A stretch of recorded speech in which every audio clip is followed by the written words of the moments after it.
Welcome, welcome, welcome, viewers. This is Wadidja. What did you do? What did you think? What did you enjoy? We are here today.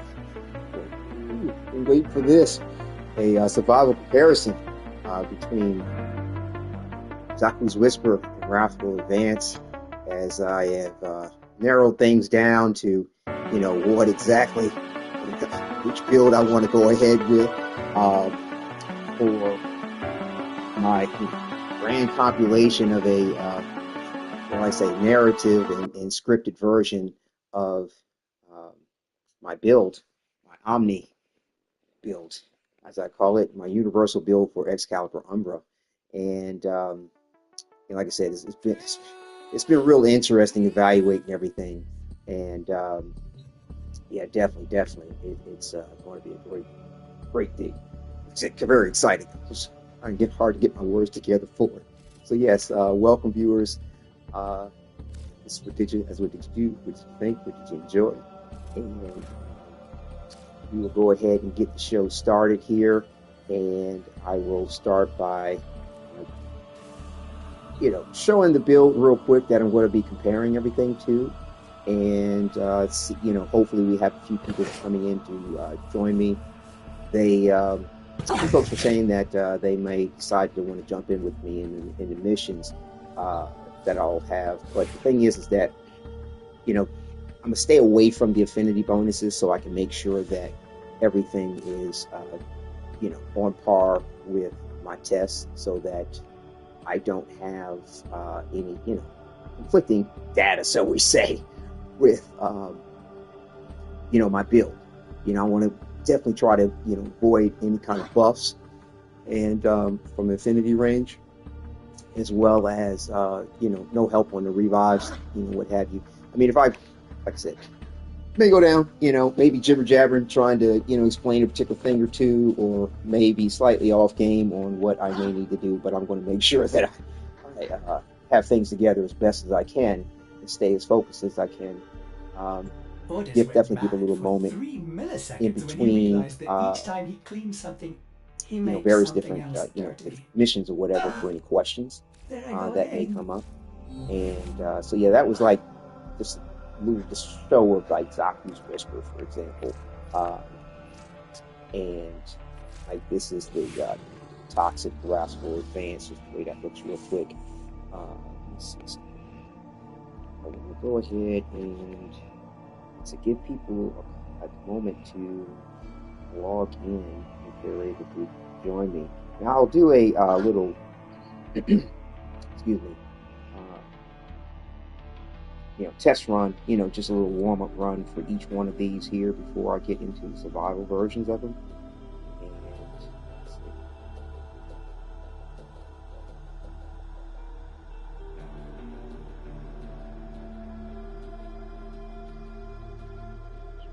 Broadcast, make sure we're all good. Yeah, okay. Yeah, we have volume.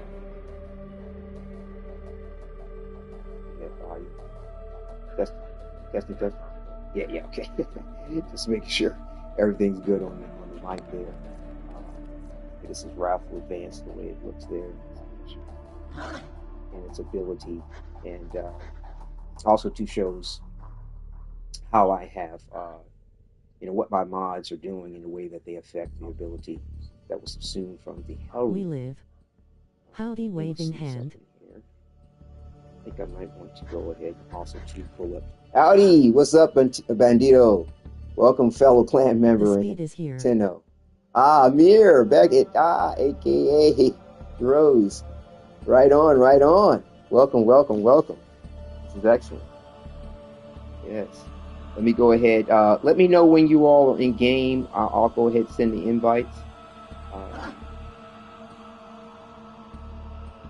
Let me know who all's still able to join us here. Welcome, fellow Tenno. Oh, wait a minute. I do have volume, but I'm coming through from my headset. My I'll be a minute. From my mic. I think this is a little better on the volume. I'm on my mic now and not the handset from on my controller. I think I should be coming through a little bit more clearly. I heard the volume from. Okay, no worries, Amir. Oh, Harlow Viv. Oh, excellent, excellent. All right, all right. Let me see here. I'll pull this up because pull this one back up. But so this is the build here for Wrathful Advance on the Toxin build. You know, both of them, Wrathful Advance and Xaku's Whisper, are going to be using, you know, the same build for both. You know, there's no difference. Hey, Niall, what's happening? Good to see you. Good to see you in chat. Definitely. So yeah, both builds will be using the same. Well, Xaku's Whisper and Wrathful Advance will be using the same build. A quick coffee and it'll jump on. Right on. I have me a nice little cup of Joe too. And so yeah, both of them are the same. You know, using the same arcanes, the same mods, and what have you. So let's see. Let me see. Let me do this because I didn't show this little descriptor here with the way it's modded out. I want to also to see if I can't get a thumbnail up for this here. So you have to go through these changes here. Just can't add a thumbnail for the video right, you know, before you start it. You actually have to start the video, then you have to the thumbnail is fire.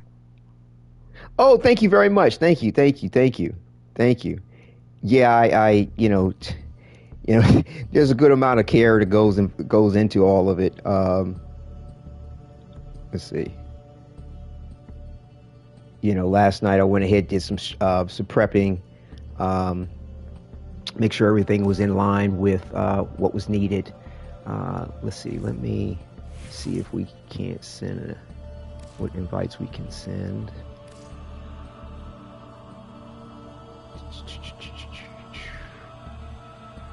I'm not seeing everybody on just yet. Yeah, shoot me a message in game for those that are joining. Like I said, we got 3 slots available. K Blaine, I see K Blaine. All right, so you're going to use the yeah, because that's the that's your true master. Wait a minute, I need to let's do it this way. Let me do an invite. Oh, see. Invite only, and then do it that way. My PC had an update, so it's taking a while. No worries. Take a second here. Let's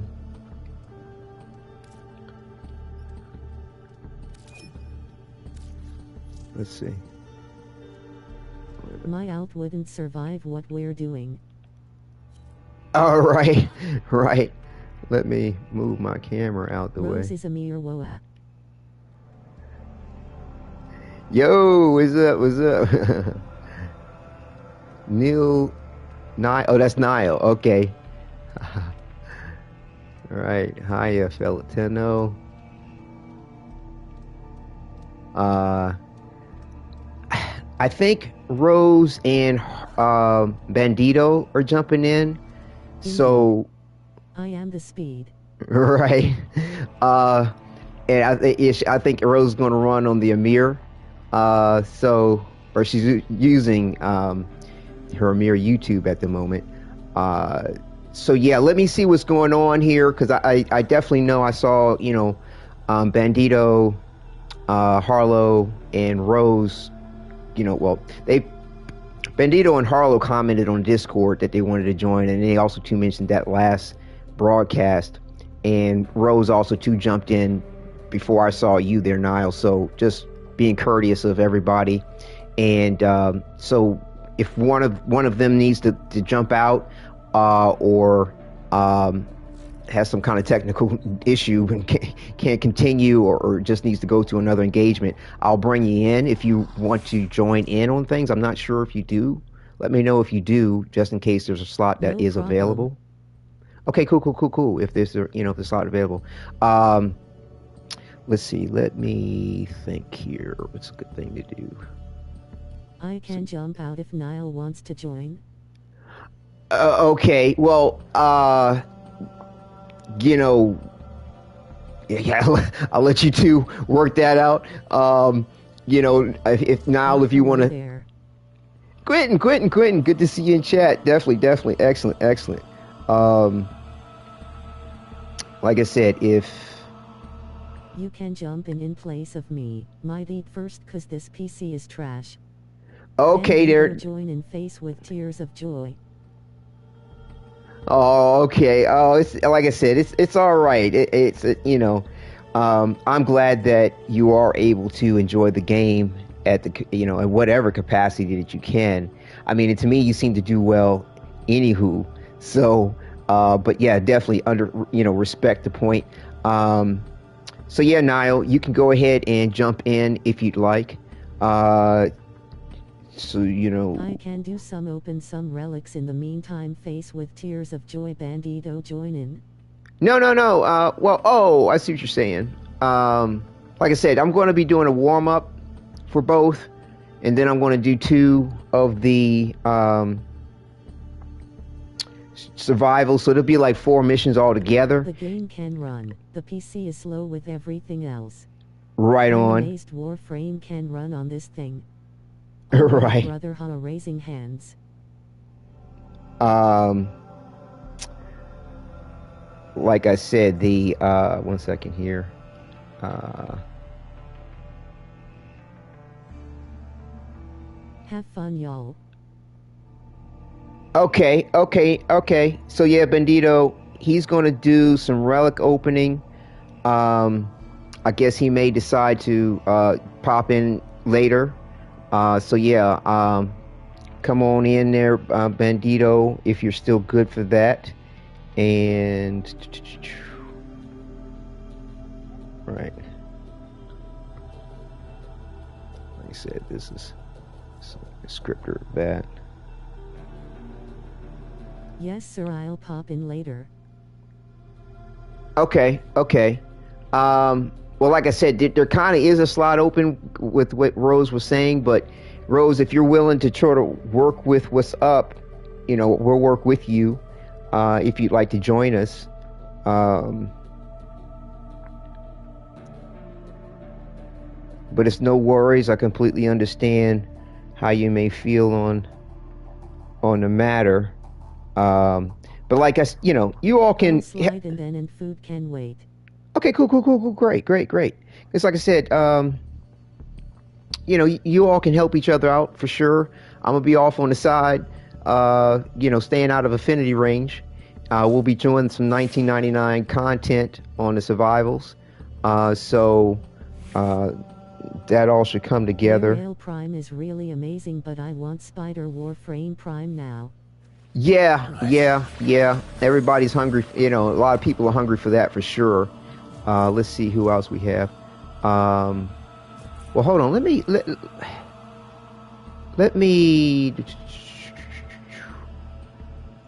Well, we can do it this way. Yeah, we can do it this way.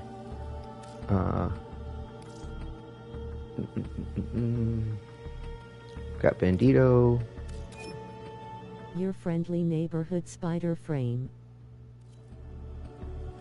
I am not ready for this update. I'm procrastinating my story. Right. That you're writing. Yeah. Well, I mean, it's as you may decide to want to. It's that you take your time. It's there to be had. There's no rush, one way or the other. So, you should be cool. Which I'll either see you as Rose on here, Rose Desi, I think. You still logging in there, Rose? I think. It's this index, man. How does one write a chapter on the index? Right. I'm still logging in. Okay, no worries. This is no try. Working the mirror. Love the look. Yeah, there's no try, there's only do. Right. Yeah, no doubt. No, you should, Rose will do. Amir, aka Amir, will do. And already has. It's just the nervous jitters and what have you. Take your time. Right on. Take your time with it. All good things will come in time, and you've got a lot of great support from everybody I've noticed that has come across your content, even the comments in the on the site that you have your work posted. People have responded very well, and a lot of encouragement for what you've done. I mean, it is good work. I mean, like, honestly, if I was like, something this, something that, not like, I mean, sincerely, like, when I read the first chapter, and I know I got a lot of chapters to go, but I will be there. I'm also debating if I should combine two ideas into one chapter, or separate them and have more chapters. Well, write it out. I read so far. Right, yeah, everybody's been on par with what I was saying there. I mean, and plus two, like I said, don't rush yourself. I mean, put out what your heart's telling you first, okay?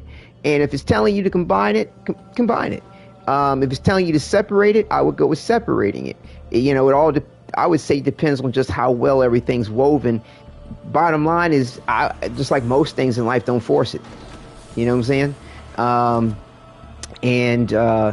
Things should probably be good. But if your first version of it doesn't pan out, or you're like, have a read of it later today. Right on. Right. And I mean, and also too, even if you like the first version and you want the exercise, write out the other version in the two different chapters and see how that plays out, because that could give you a little bit more room to sort of elaborate on a point, or to enrich the imagery that you may be portraying. And I mean, to me, what gets me is that so far with what I've read, like, it would be great if you could add like just still shots to every so often within your chapters of the scenery for what people see. Because like for me, I'm very familiar with the game, and when I'm reading along, I'm like, I don't necessarily feel like I need to see anything, because I have a very visual mind. So like when I was reading the first chapter, I felt like I was there, sitting off in the corner of the room, chilling while the conversation was going on. I mean, the characterizations that you're rendering, that you're bringing to life, feel very real and tactile to me in regard to what I know of the characters. And I mean, and though I don't know the way you role play your with that site, so I'm unsure how to add the pictures in. Okay, well, we'll look into it. On my phone, and I might need to be on PC to do that. Okay, well, look into it, because I mean, all you'd need would be probably one still per chapter, unless the scene changes in some kind of way, that would require a little bit more illustration. But it's just a still. You know what I'm saying? I mean, that's classic in a lot of books, in short stories. So I would shoot for that if you can. And bear in mind, like, this might not be the final point or place where you have your work posted. So you could have a draft on your own, on your PC, which has the stills that you would say submit to DE to see what they think and how they might want to say, oh, shoot, we'd like to put this in a comic book, or do a little short graphic novel, heck, produce some little cartoon series or anime series based on it or something. I mean, because like I said, it's good. The work is good. Like I said, I was very engrossed with, like I said, just how well you captured the characterization of Lloyd, the way you just illustrated just through narrative, your Tenno, your Drifter, and like I said, I mean, the way you kind of, the timing, in the way you mentioned how she was tall, I was like, oh, she sounds sexy. That's that's smooth. But no, it's well done. It's well done. I mean, as you can hear, I'm not just saying, oh, it's nice and not qualifying the point. It's good work. It really is. So yeah, so we go ahead and you know, do a just a warm up of each one of the builds. Okay, I'm gonna do Xaku's Whisper first, and then we're gonna go ahead and do Wrathful Advance and see what's up. So let's see here. Yeah, we'll go ahead on over to 1999. Sitting over here chilling. Nile message. My messages are not showing up on live chat for some reason. Yes, I have refreshed. Something isn't right. Okay, all right. Okay. I'll just say, would you okay. consider the Decaying Key more effective than the Shield Gate mod? Right, that's the other thing I wanted to mention too, that I did mention last time. Is the reason why it didn't come to mind. I'm going to be using the Decaying Dragon Key, so that's the reason why you may see my shield stats as low as they are. So, like I said, I'm trying to see how well that works for me in taking advantage of the shield gating. I used to do that, and it was like at one point in time I was noticing like just the level of enemies, the way things were coming on. This was before some of the improvements with the shield gating and over shields. My shields were getting just wiped out almost too fast with the Decaying Dragon Key. So I was like, you know, I needed a little bit of respite and breathing room, so the shields were up. But also too, that was before I let's see, that was before I started using the Archon Shards in the way that we have them, because you know that was I'm trying to remember, like that might even been before the Archon Shards appeared at all. It's been a minute, but it definitely wasn't doing this health recovery with the toxin damage. Definitely didn't have regeneration, even if the Archon Shards were available. I don't even think they were back when, as far back as I'm talking about, when I used to run with the Decaying Dragon Key. But yeah, it was great too, because when I would do like the Orokin Vaults and stuff, I just put that on and everybody was happy because they didn't have to worry about it, because most people do a shield thing. Most people don't do the quote-unquote health tanking that I do. But you know, these are the Archon Shards in the way that they're set up for everything. Like I said, with the build using the I'll explain as we go here, try to get things moving, because like I said, I want to try to definitely wrap this up a little bit more on time. Gather around, family and friends. Here we are once again, tell the story of the Bionicle, from the heavens descended, from the heavens the Gria. Right on, right on. Let's see, let's go ahead to Halavania and see what's available on the hardest level. Like I said, we're running Exterminate first, and you know, like I said, to sort of just get a warm up on each one, give a little demonstration of what to see, and also to a little demonstration on well, we really won't be able to stay apart from each other, but it'll be more like a warm up for me, just to get my thumbs together. And did you guys solo the Apex tank yet? No, I haven't done that yet. In. Just a heads up.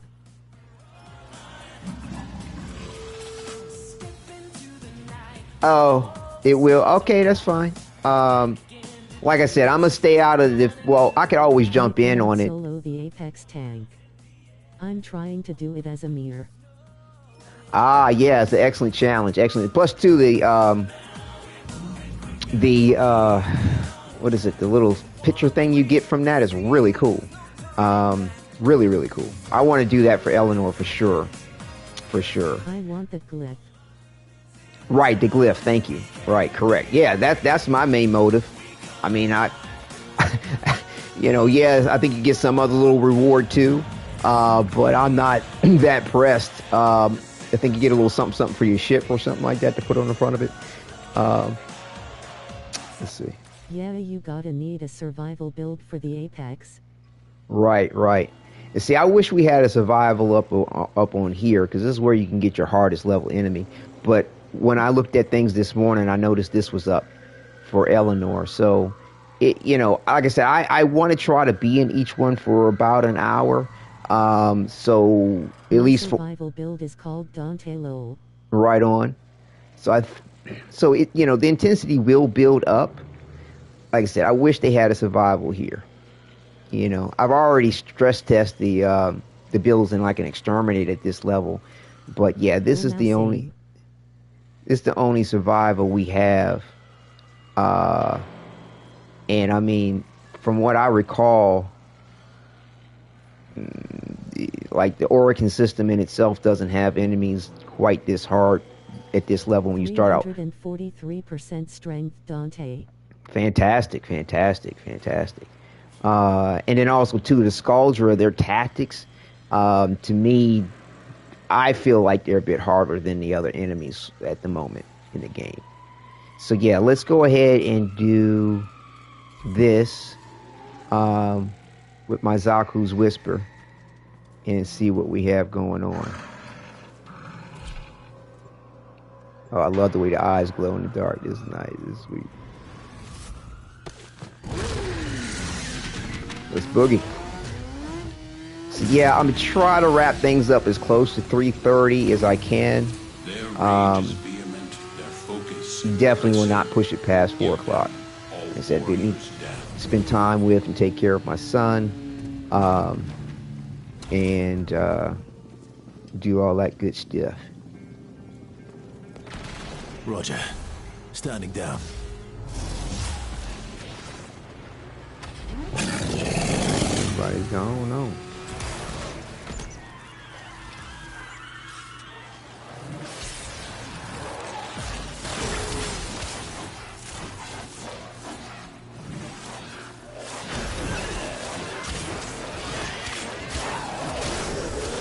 Yeah, don't mind me. Like if you notice I'm taking some kind of kill or something, I'm just going to be in the zone. Let's put it that way.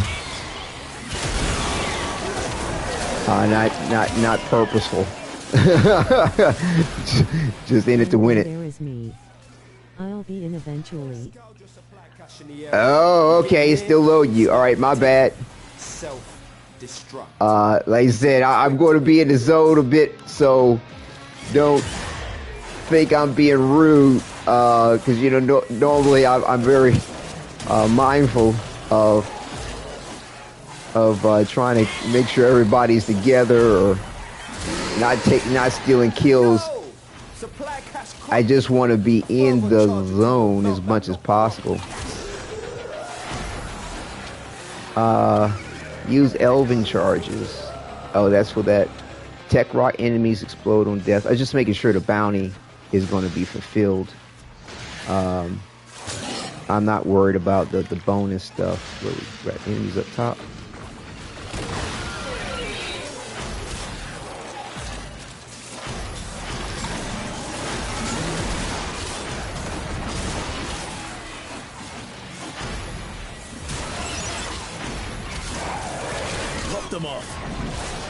And so yeah, normally I have my damage numbers lower.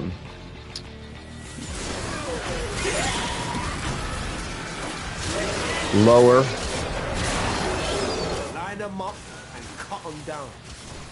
Or just the opacity is a lot less. Because I mean, for me, they it's a little bit distracting, but I'm good with the point as far as this here. Plus two, everybody can be a little bit more aware of what kind of damage is really going on. Contain them before it's a ball of Because for me, like when I have them set up, it's just the aspect of just registering what all is going on. I could care less about the actual number. It's like, is the enemies dying, and are they dying in a way that is, effective and efficient? And I'm not.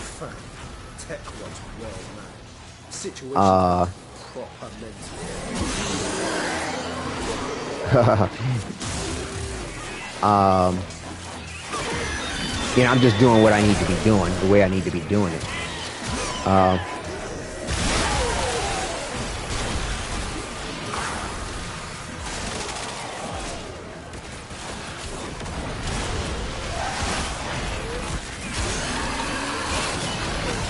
Well, yeah, what I have here going on is, like I said, a chromatic blade build for Toxin, because I like the way that it marries very well with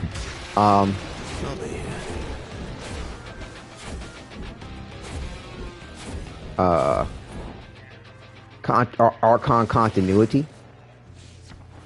And the way that Archon continuity allows for a don't go too far off. You know, Toxin to put out what's it called, corrosive damage, you know, automatically at the same time. So to me, that's great as far as damage and being effective against the enemies. And you know, have music in Warframe. Yeah, the music is great. And plus the fact that we don't get, there's no copyright, so it's great. 343 glued spark. I'm this ring hum. Wait, what? This will distort the ring. No, unacceptable. This ring is mine. Right. 43 guilty spark. So like I said, I still haven't found enough information on, I just haven't noticed information about whether or not Archon continuity and the way it puts out Toxin and corrosive, if hold on, I need to change a build, whether or not it actually produces a separate, it doesn't appear to me it doesn't appear to present a separate instance of damage in relationship to condition overload. I'm not 100% sure. I think it does. I would like to think. But like this, I like to think that it does, but I don't think that it does, because you'll see the damage numbers come up with Toxin and corrosive together, and which gives me the impression that it might not be a separate damage instance in relationship to galvanized elementalist as far as this damage bonus and condition overload. I think it combines, you know, whatever damage bonus you're getting is registered for both of them simultaneously, but there's not a... Everyone like the stream. Oh, thank you, Quentin. It's not a per damage, it's not considered a per damage type separately for condition overload. I'm not sure. It would be nice if it does. It might. To me, the damage is great. So either way, like, you know, with you know, Archon continuity and a Toxin, I'm putting out you know, damage on top of the, you know, with the corrosive on top of the Toxin with the radiation and magnetic. But now what's nice is that the benefit of now we're going to do Wrathful Advance, by the way. Just a little warm up. The benefit of the Xaku's Whisper is that I get a second damage type that is independent of the damages on the Exalted Blade. It's going to take from the status chance of the Exalted Blade, but it's not going to conflict with the status opportunities or percentages of it of a status happening the way that the other status types are on the weapon itself. So that's the only way really to get, you know, a true benefit from Exalted Blade and a status outside of what's on the weapon, where you can really maximize the potential of condition overload, because it's still going to work with condition overload. And also too, with Xaku's Whisper, because this is my universal build, I want to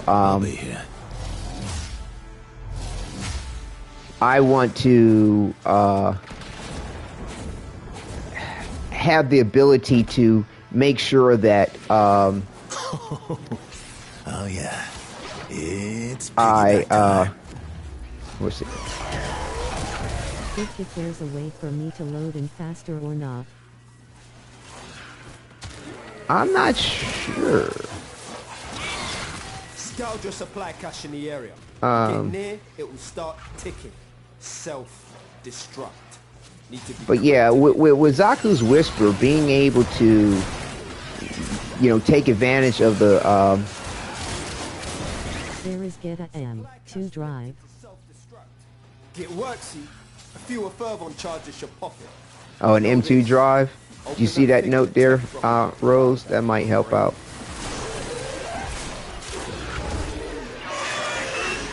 Yeah, it almost seems like if I want to stay on the move, it almost feels better to just go ahead and just do a teleport instead of trying to I just need a new PC. Well, that might help you out in the meantime, as well as just keep the point of your budget lower until you can get what you want on another PC.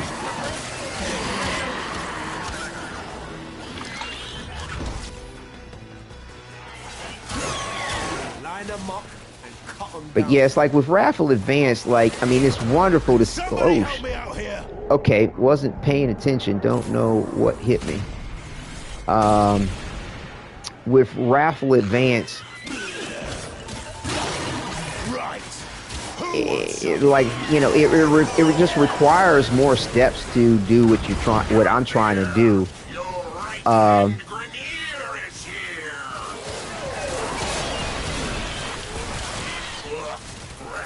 And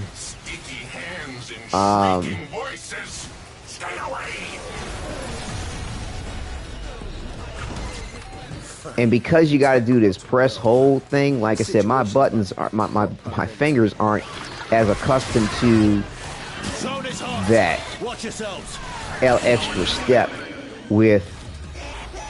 See, I keep deactivating my Exalted Blade. And I think if I wind up doing sticking with Wrathful Advance, I'll probably put it on a hotkey or hot button or something like that. Cause just to be able to do it, just to be able to get the point of it off the cuff a little bit better. Cause it's not as fluent as other teleportation mechanics I've seen in other games. As you can see, I'm pausing a little bit more to do what I'm trying to do, or to make sure that I'm focused on what I need to do. Now, grant you, yes, I'm not... I don't have the time under my belt as far as experience with it. There'll be tears before bedtime. But yeah, it's still an extra step in regard to what all's going on, regardless of how fast I'm doing it. Because there's the point of activating it, then there's the point of actually teleporting, and then depending on if you've actually... Your friendly neighborhood spider frame, when is it coming out?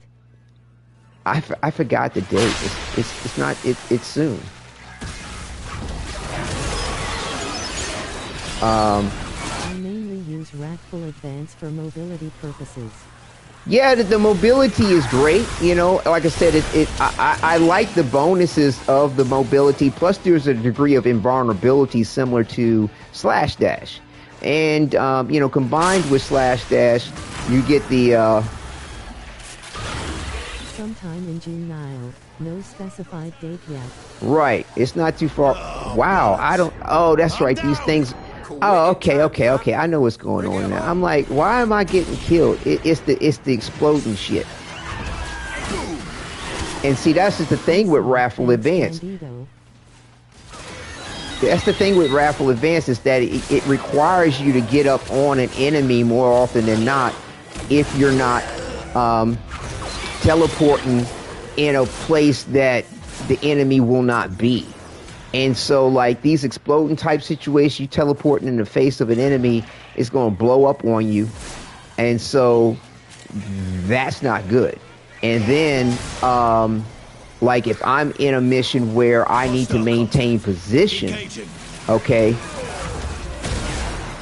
then I need to adjust my camera probably downward away from the enemy in such a way,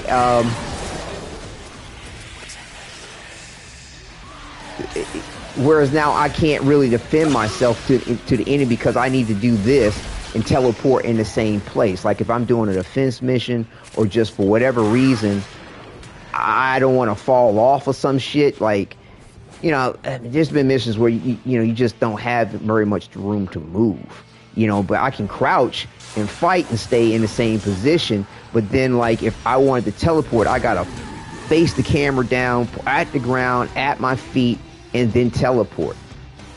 Like I said, just for me and the speed at which I'm used to performing and executing things, it requires an extra step that, you know, just is a bit much. And it's a one-trick pony. I have been watching your streams, and I really want to know about breeding and seeing which ones are good and will sell for a decent to good price, if you don't mind. Oh. Okay. And thank you for viewing.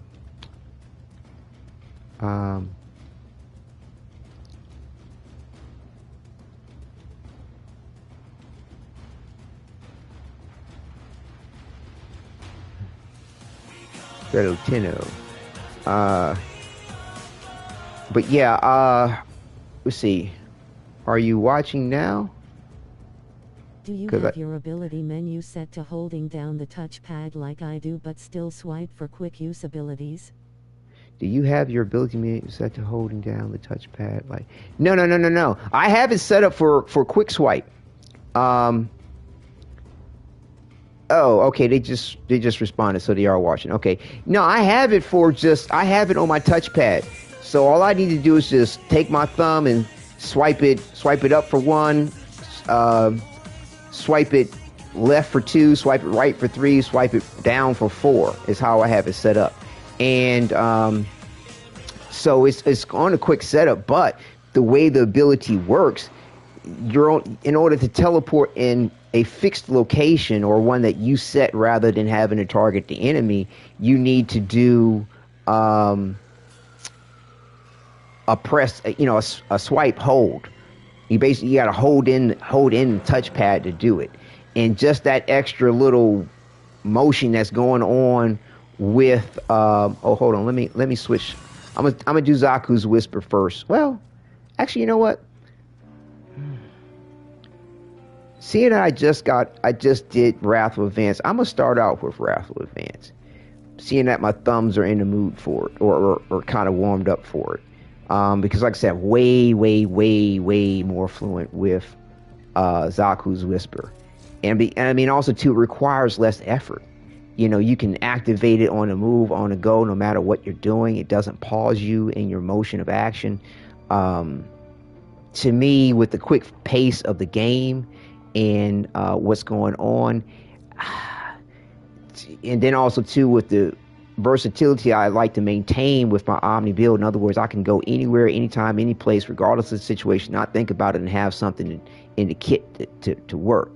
And with Xaku's Whisper, I can use any one of my other weapons, and it benefits, the scenario. It benefits everything. And enemies don't like it. Yeah, the red crits of Wrathful Advance are sweet. The fact that it is, singularly focused on melee works great with the fact that I primarily, like 95 to 8% of the time, are using the Exalted Blade. Like, even the 99% is like, because of the way I can target it, because of the range, the added benefit,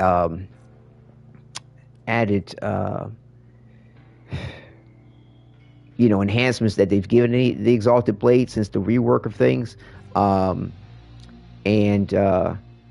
So yeah, it's really cool in that regard. So like I said, I have the Arcane Nullifier there to make sure that I don't lose energy, which is extremely important.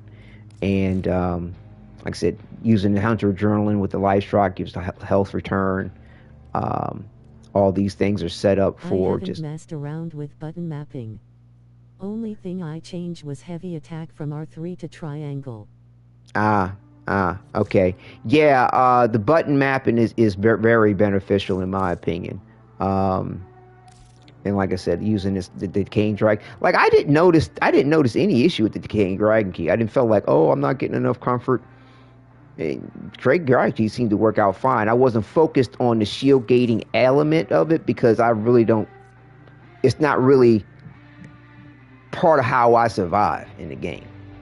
I note the benefit of it, okay, but I typically am not timing up the situation for it. But the fact that it exists, I know that it's going to help me when it happens. And having the Decaying Dragon Key will allow it to happen a little bit more frequently, as well as the fact that I run across certain enemies that just aren't really taking out my shields to be giving me energy, and that becomes a little bit of a pain. And then I got to kind of stop to do something. Like I'll just hold up the Exalted Blade and, reflect damage back at them, which will also to trigger, the elements of Hunter Adrenaline. And so, yeah, but with this, just to show you real quick, I have, this is how I have my controller set up on the button mapping. So, ability A is up, B down, swipe. So I have it all set up like, inspect or select activated power, is the press hold here. So it's all, and then because I use a PlayStation Edge controller, I could change things up on that too, but I don't technically at the moment don't have anything here set on here, but I could in relationship to maybe Wrathful Advance, making that a little bit more accessible or easier to do. I think I could do something like that. But right now I use a 6-finger grip on a controller here. And then of course if I, use these here as an 8-finger, but that's how I hold my controller. Like when I was playing Stellar Blade, it was necessary for me to have some extra just versatility to the combat system in there, so I had an 8-finger grip with that. But I mean, I've been doing this 6-finger grip thing since my experiences with DC Universe Online. That's when I first came up with it for myself. I hadn't really noticed anybody talk about it or whatever, but I was like, I need to get to my rotations, you know what I'm saying? How can I hold a controller where I have access to everything, you know what I'm saying, pretty much at the same time, and this works. So yeah. That grip. I had that grip. So yeah, let's go ahead and do this Wrathful Advance. I never knew you could use the touch screen for abilities. Yeah, the touchpad. I sometimes forget the touch screen even exists on the controller, lol. Yeah. And I have my melee button set up here, so I don't have to move my thumb from my controller when I'm fighting, with the whole Exalted Blade and the melee. So I constantly keep, direction of attack and direction of the camera while I'm doing everything at the same time, multitasking essentially with the controls. That's what's up. That, like I said, that's part of my strategies and tactics. I mean, a lot of people just go, "What's your build?" and think that that's gonna work for them. No. You got to take on how you play the game, how you use your controller or your mouse and keyboard. There's no one element to the point that you can really overlook to know how a build is going to work for you, or how another person's gaming is going to work for you, unless they explain it to you. And that's the thing that trips me out, which, like I said, when I do my build video, once I make up my mind about which one of these I'm going with, Yeah, my control scheme is weird, but it feels comfortable in terms of utilizing everything effectively. And that's what's important. That's what's important. So therefore, it's not weird. I just play with mouse and keyboard on the PS5. Excellent. Wow. Phenomenal. Good for you. Whatever's comfortable, whatever works. I mean, and that's why it's not weird. It's what you like. It's what you prefer. It's what you enjoy. So enjoy it. But yeah, or it might, you might could say it's unconventional for others or weird to others, perhaps. But again, you know, it's good. I'm good to go. I mean, like I said, ready whenever you all are for this survival. But yeah, for me, you know, remap it. The fact that we can remap the buttons in Warframe is excellent. I haven't forgotten about your questionnaire, Riggs. But yeah, you were talking about breeding, which ones are good and will sell for a decent price. Like I said, as far as Kubros on the market, you know, because we have so many other pets and companions now, they're not going for as much as they could back in the day. All right. But of course, when it comes to value, most people sweat hard the bulkies. Okay. And keep an eye out. And we're talking about the Omega size. And you'll know if you have an Omega size by the way of the we're under attack. I'm gonna try to go further up into the map away from everybody, so y'all can, you know, hang back more towards the beginning. I'm just lucky I got a large Lotus Kubro of the one I actually use. How are you feeling today, Wadid? I'm hanging tough, dear Niall. Appreciate the thought.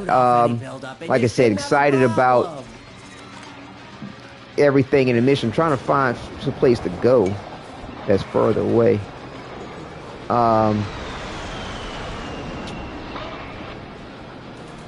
Okay. Like I said, you all hang. Who is with? How is somebody still around me? Or is it that the map is looping around itself? And I'm like, hey, Bandito, can you go more closer to Rose? Okay. Thank you. Yeah, I guess because of the way the map's set up, it's looping around. And Thorough code injected. Hell scrubbers emerging. Ooh, so this would be interesting. Just notice what we're up to, and they are pissed. So like I said, at a minimum, I'm hoping that we can. This map does loop around. Right. At a minimum, I'm hoping we can stay in this for at least 45 minutes. But yeah, it depends on like current interest. But overall, it's safe to go with a bulky Omega size. Wasn't Minimath watching? A bulky. Oh, you're right. No, it's all right. This is sort of unorthodox in the way we typically play, so I can respect the point.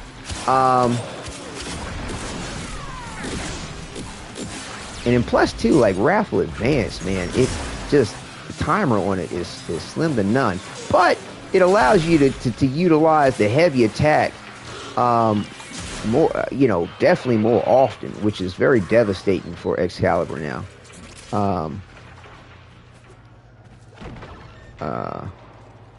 Where are the enemies? They're down. But yeah, the bulky size Omega, bulky body type. Oh, you're good. The bulky body type of whatever breed. Now, as far as like popularity on the breed, gosh, man, to each their own on that one. Like, you know, I definitely have one. I definitely have, say, get three of each. You know what I mean? You know, in your stock, right? And I'd almost want to say just to be smart, with, you know, on a business end with your inventory, have 4 of each breed in a bulky omega size. And you only sell or put up for offer 3. So you have 1 extra set of blueprints that you can fall back on to build your stock back up. You know what I'm saying? Or just an extra to be like, if somebody, you know, somebody says, oh, I really gotta have right now. You can be like, hey, I only have 1 set left. That's my set to you know, to kind of build my stock back up. But, you know, I'll sell it to you for double or triple the price if you really want it now. Because it's going to take you a whole lot of added, you know, resources to get back up to the point of even breeding another bulky. You know what I'm saying? And you can only get 1 set of blueprints per bulky. You know, so it's a cost. And then 2, like once you build up your stock, then you want to go ahead and you know, be conservative with your materials if you can, whereas you can take your time with building, you know, with create more bulkies. All right, so you can have your stock up. I don't know where this thing is, and is he around me? I don't think so. I'm taking the opportunity. So I don't know if you're following me there, like this. Riz. Let's see. Yeah, Riggs. I'm not sure if I pronounced the name right. R-I-X-Z. Riggs. If you wanted to fight longer, I would. You know, we're keeping your stock up. Spore count is approaching terminally unfun levels. Activate another health scrubber. So, you know, it's going to be important to do that. Contact. Gotcha. I'm gonna swing back up real quick and grab the what got dropped from that acolyte, and that way I can wrap up my conversation and go back to focusing. Oh, and that was close. Okay. So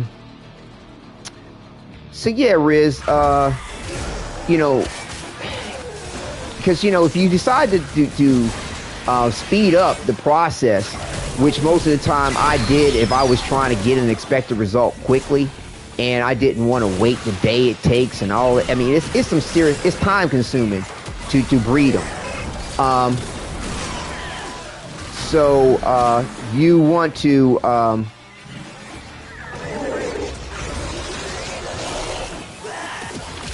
you go. You know, you may not want to always spend that kind of money to You've got a minute to get a health scrubber working. You might not want to. I guess I didn't got to. Okay, did I got to buy this. You may not want to spend those kind of resources to rush a bulky because, or you know, a breeding, because I think it costs like 60 platinum altogether per rush job. You know what I'm saying? To try to breed a Kubro. Then on top of that, there'll be tears before that time. You know, there are the resources to do it. You know what I'm saying? You got to get the, you know, and that's 60 just in rushing it. That don't have nothing to do with if you actually decided to buy everything you needed, like the incubator core or the Kubro egg, you know, or the templates to get the genetics.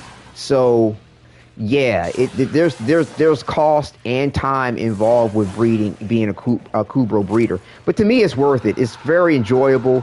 That is a niche market. So, you know, you want to also to price your sales based off of the fact that you're not always getting sales for your effort all the time. But be respectful of the market value. You know what I'm saying? But you could be, to me, in an upper limit for your pricing. And, you know, and then also, too, that gives you a little bit of cushion. Because, you know, you got people that want to make a deal. They want to bargain with you. You know, they're not trying to give you your actual going offer. And like, not everybody's going to be easygoing and agreeable like myself. Like when I buy stuff off the market, I mean, I'm like, they're like, what's your offer? And I'm like, what's your price, bro? Fellow tenant, let's just get this done. You know, I'm not trying to haggle with you about it. As long as you have a fair market price and value for the point of it, you're not trying to be greedy. Like, I'm good. I don't mind giving you your price for it because, you know, I want to, that's my way of showing my appreciation for the trade and, you know, having you get the benefit from being a trader. You know what I'm saying? Or it just helps you out just a little bit more. In regard to whatever it is that you're trying to go for, your goals, and what you're trying to accomplish. Because most of the time, not everybody is in it for, you know, the sake of mad profit or to have... I wish they give an estimate instead of having me guess what they need and outright say no. Right, that's the reason why I say, what's your offer? Okay, and then if they still want to play the game, I'll go ahead and just tell them what the going rate is, because that's the other thing too. Look up on Warframe Trader online. It's independent of, it's not an official site, but it's well regarded. You know, it's called Warframe Trader, and where the enemies? And belong to me. You know, that they will advertise everybody's going rate for what they're selling, and it's a way for traders to also to advertise the goods. And I would suggest that you get yourself an account with that to advertise what you're selling in regard to your Kubro prints, because you know, most plat y'all have made from Warframe market. I don't know if I've ever really traded anything on the Warframe market. I'll be honest with you, I'm not a trader like that. I'm a buyer. That's why I consider myself a samurai, so to speak, in the game, where, you know, I'm gonna try to get over here to get this by the essence while I'm talking here.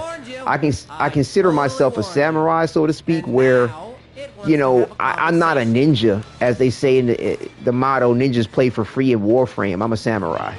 So yeah, I spend plat on the game. I purchase plat. I do grind for stuff. You know, I do respect that element and challenge myself to it.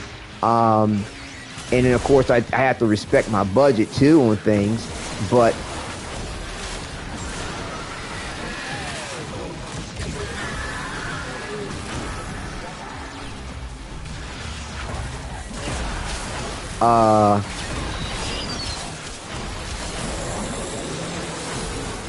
hold on.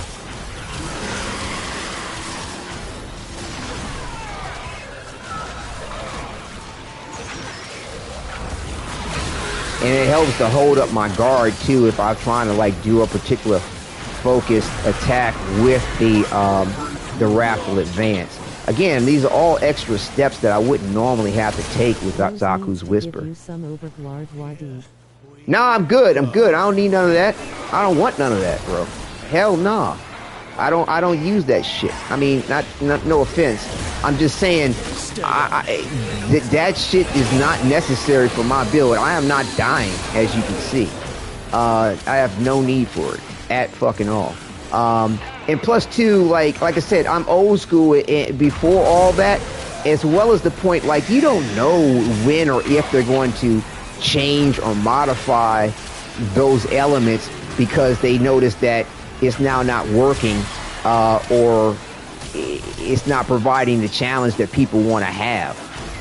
So I like running. I like doing what I do, the way I do it, because I don't have to rely on it at all. K-Blade's down. Got to tittle down. Anybody got K-Blade on that? But yeah, you follow me there. Hold on, keeping up the name, Riggs. Hope I'm pronouncing that right. Nice. If you can send me a little message, let me know if you're following what I'm saying or if you have any other questions. But like I said, have your account for 600 meters away. I think they're up.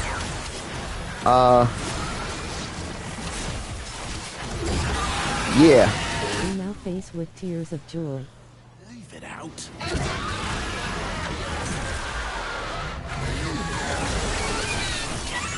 So, you know,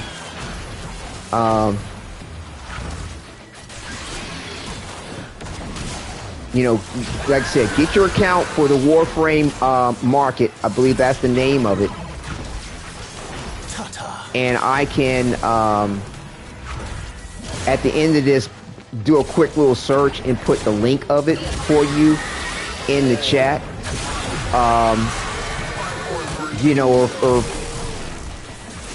So yeah, but it's easily accessible. You just put Warframe market up in a search.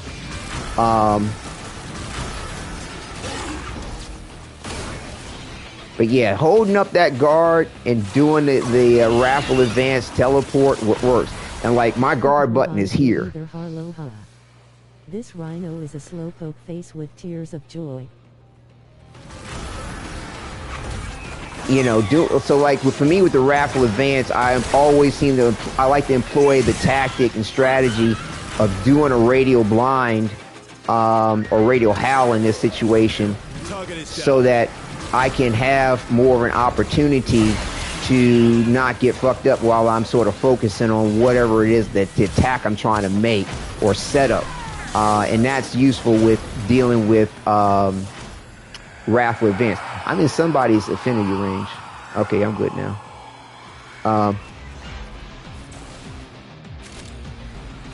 Contamination is off the charts. You need to hustle. And yeah, so holding up that guard button, doing the teleport if it's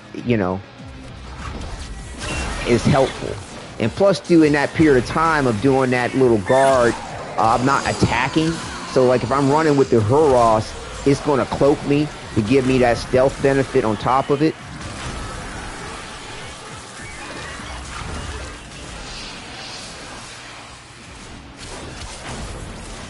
Which works. I'm still in somebody's affinity range. You can do radio hollow while Exalted Blade is active by just pressing L1 plus X. Good. You mean you're talking about the slide attack? You talking about the slide attack? Yeah, I think you're talking about the slide attack. Yeah, of course you can have the radio. Yeah. That's the slide attack. Yes. The slide attack gives you a free radial blind, but bear in mind that free radial blind has a limited range. It has a limited range. Now I'm not focused here. So. Coming up near you. Uh-oh, we're running out of air. Level's critical. There's no coming back from this. Get out of there. Oh, I didn't know that fearful face. Give us a yell when you're ready. Yeah, it's got a limited range. Okay, it requires less energy to do your slide attack. Right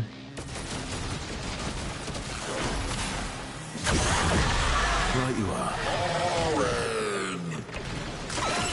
And see, like I said, this Wrathful Advance can be a little cumbersome. I wind up doing other shit that I ain't trying to do.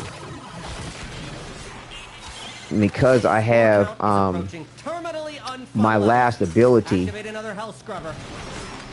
set up on my press hold, if I don't do the Wrathful Advance just right, it wants to do whatever I did last, which was like in this situation, I was I transferred. Over to you. There we go. Like I said, I'm talking to. You prat. I don't have the experience. Head directly to extraction. Do not pass go. Do not It's running out of air. Make sure to activate the life support. Yeah, I'm a good bit away from it. Hey, y'all, can y'all get to some life support? Is that one here?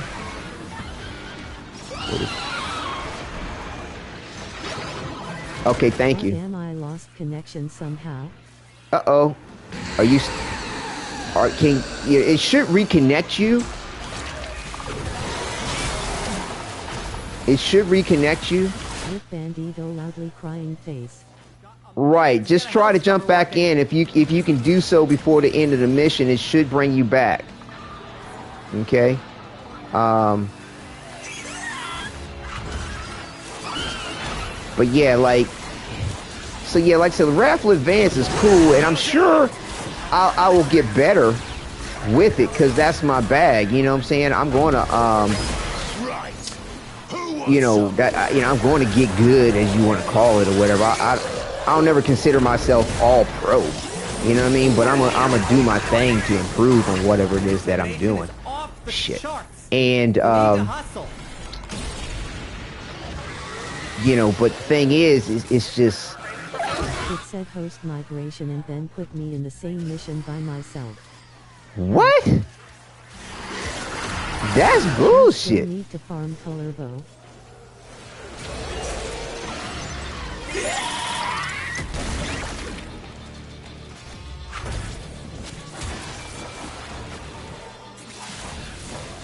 That's bullshit, Bandito. Pop them off.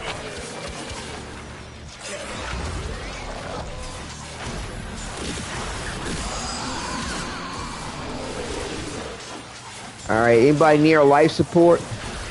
And I'm within somebody's affinity range. There we go.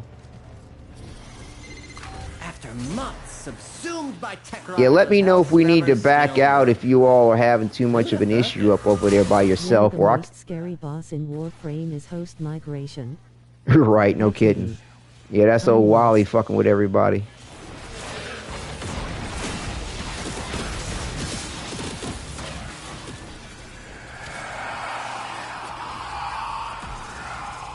And I noticed that when certain enemies have like overguard on, especially, it's a lot more difficult to target them with Wrathful Advance. Now I know, like,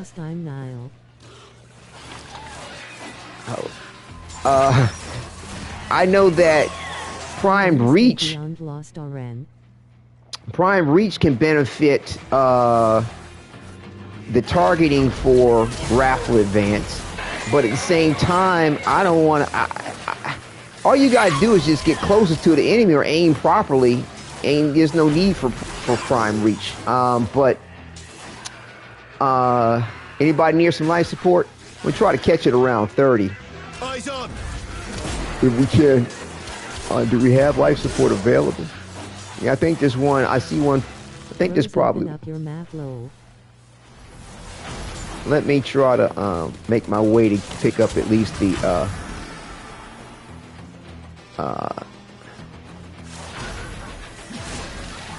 Target is down. Not Vital Essence. Steel Essence. There we go. Oh shit. Getting hung up in these curves.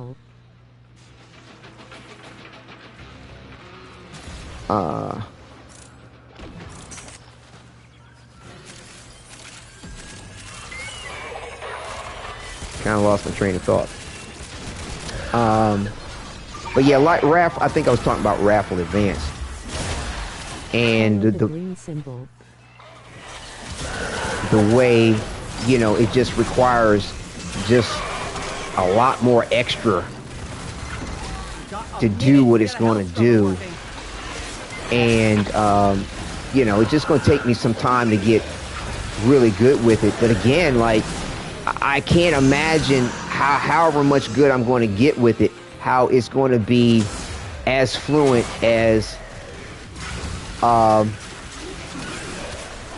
You pranet.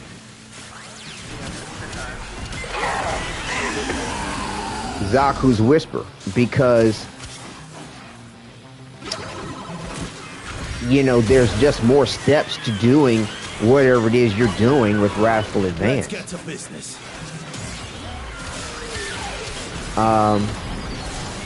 But yeah, I think I was trying to backtrack, not extract. If I'm not a mirror, I'm beyond lost.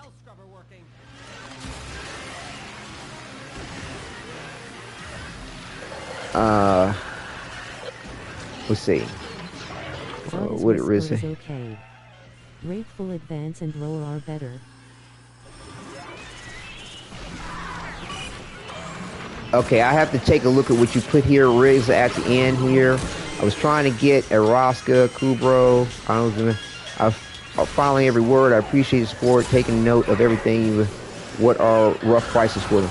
Like I said, rough prices are going to be determined based on what you see in the market, that Warframe market that I told you about. Game over, man. Game over. Uh-oh, running out of life support here. Sorry, I was reading and wasn't fighting. And now I'm having issues trying to get my what? It just won't target. There we go. All right. Like I said, check the market value. Oh, there's a Aculate. Oh, not anymore. Anyway, to know what is up with the pricing on all that. And again, you know, you want to have Lotus print, you know, in my opinion. The bulky element of things will get you a market price. You know, you'll get a decent price more so than a normal. But the thing is that what's really going to sell and give the better price is a Lotus print in whatever breed that you have. So like I said, that to me is what you'd want to have your stock for. You want to have Lotus breeds. You want to have bulkies. And the thing is that to try to get that randomly, or try to build stock like that randomly, or even replace the stock of that, is going to be difficult. Much life support now. Right? They try to add some challenge to you by getting chinchy with the point of the life support. Hold on, let me focus on killing to try to get us some more too. That would help. It's kicking off. But I mean, like, it seems like I'm surviving just fine for the most part. Yeah, it gets decreased after a while. Yeah, because they want to challenge you a little bit more versus letting you enjoy the endless aspect of the mission just in itself. They try and keep me confined in this little claustrophobic area. But yeah, you follow me there, Riggs.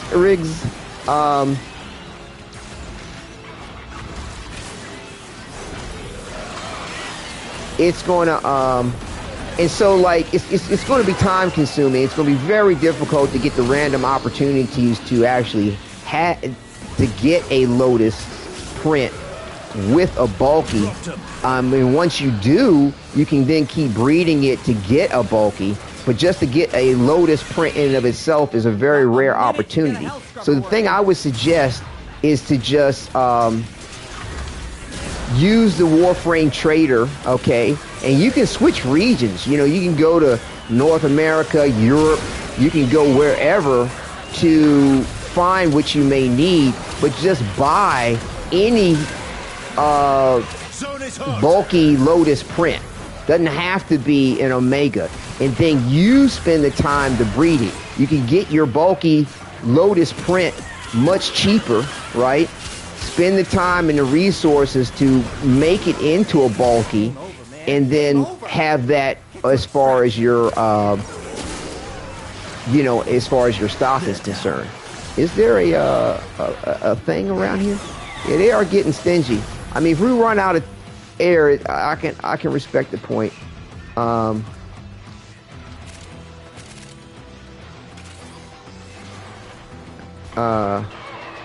Just coming back up to see if I could help out for a second. All right, we seem to be good. Okay, so yeah. Contamination is off the charts. You need to hustle. that's what's up with everything, and the you know, getting your stock up using Danger close! Fire!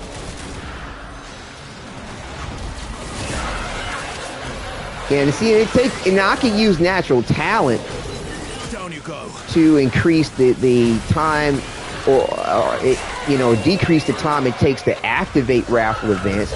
But again, that's like a terrible waste for me, in my opinion, to be able to activate Wrathful Advance more quickly. And I say that because, see, I had that enemy in my reticle, but because of the overguard, Wrathful Advance didn't trigger. Because of the way the overguard is revolving around the enemy.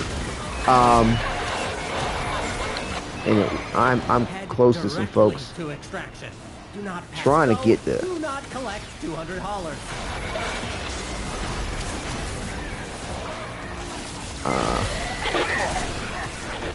I'm trying to see where I can go to.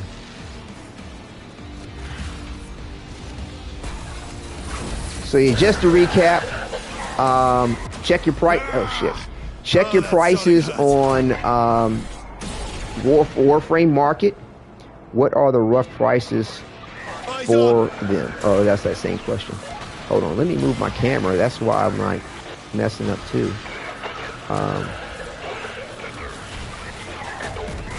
Shoot.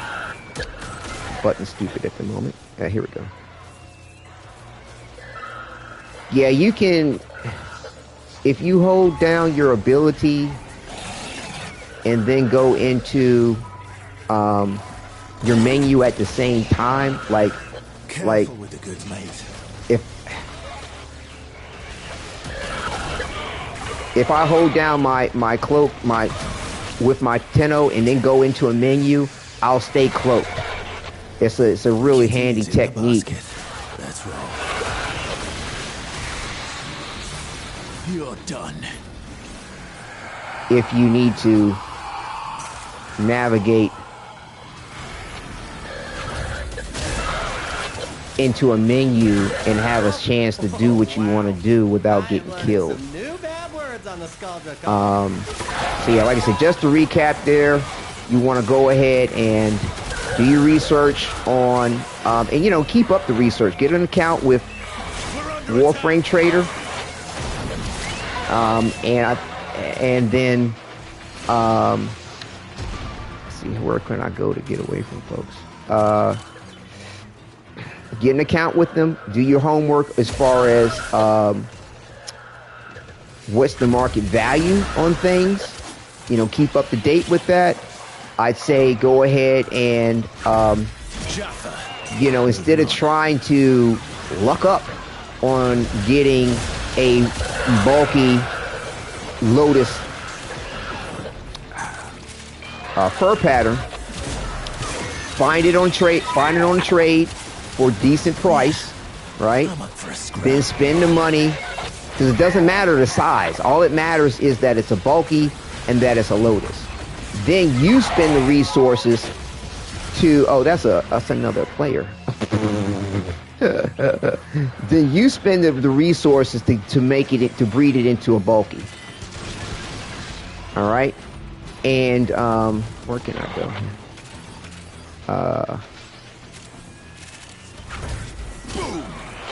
here? You know, and then you can go ahead again, like, you know, and put it up for a good price on the market, you know, to compensate for your costs, compensate for the time. Also, to bear in mind, you then will have to replace that bulky that you bought. So always, I'd say, keep notes on how much you're spending on which blueprints, like how much you spent to get it, how much you spent to breed it into a bulky, and take that in consideration of your pricing, so that you're not, so you don't have to shit. See what I'm saying? Like, I'm talking to and I'm not focused, but also too, like the shit you gotta go through to get Wrathful Advance off is just kind of a pain in the ass. You know, if you're trying to do something quick or something that you're not used to doing. Like I said, experience will make that a lot better for me over time.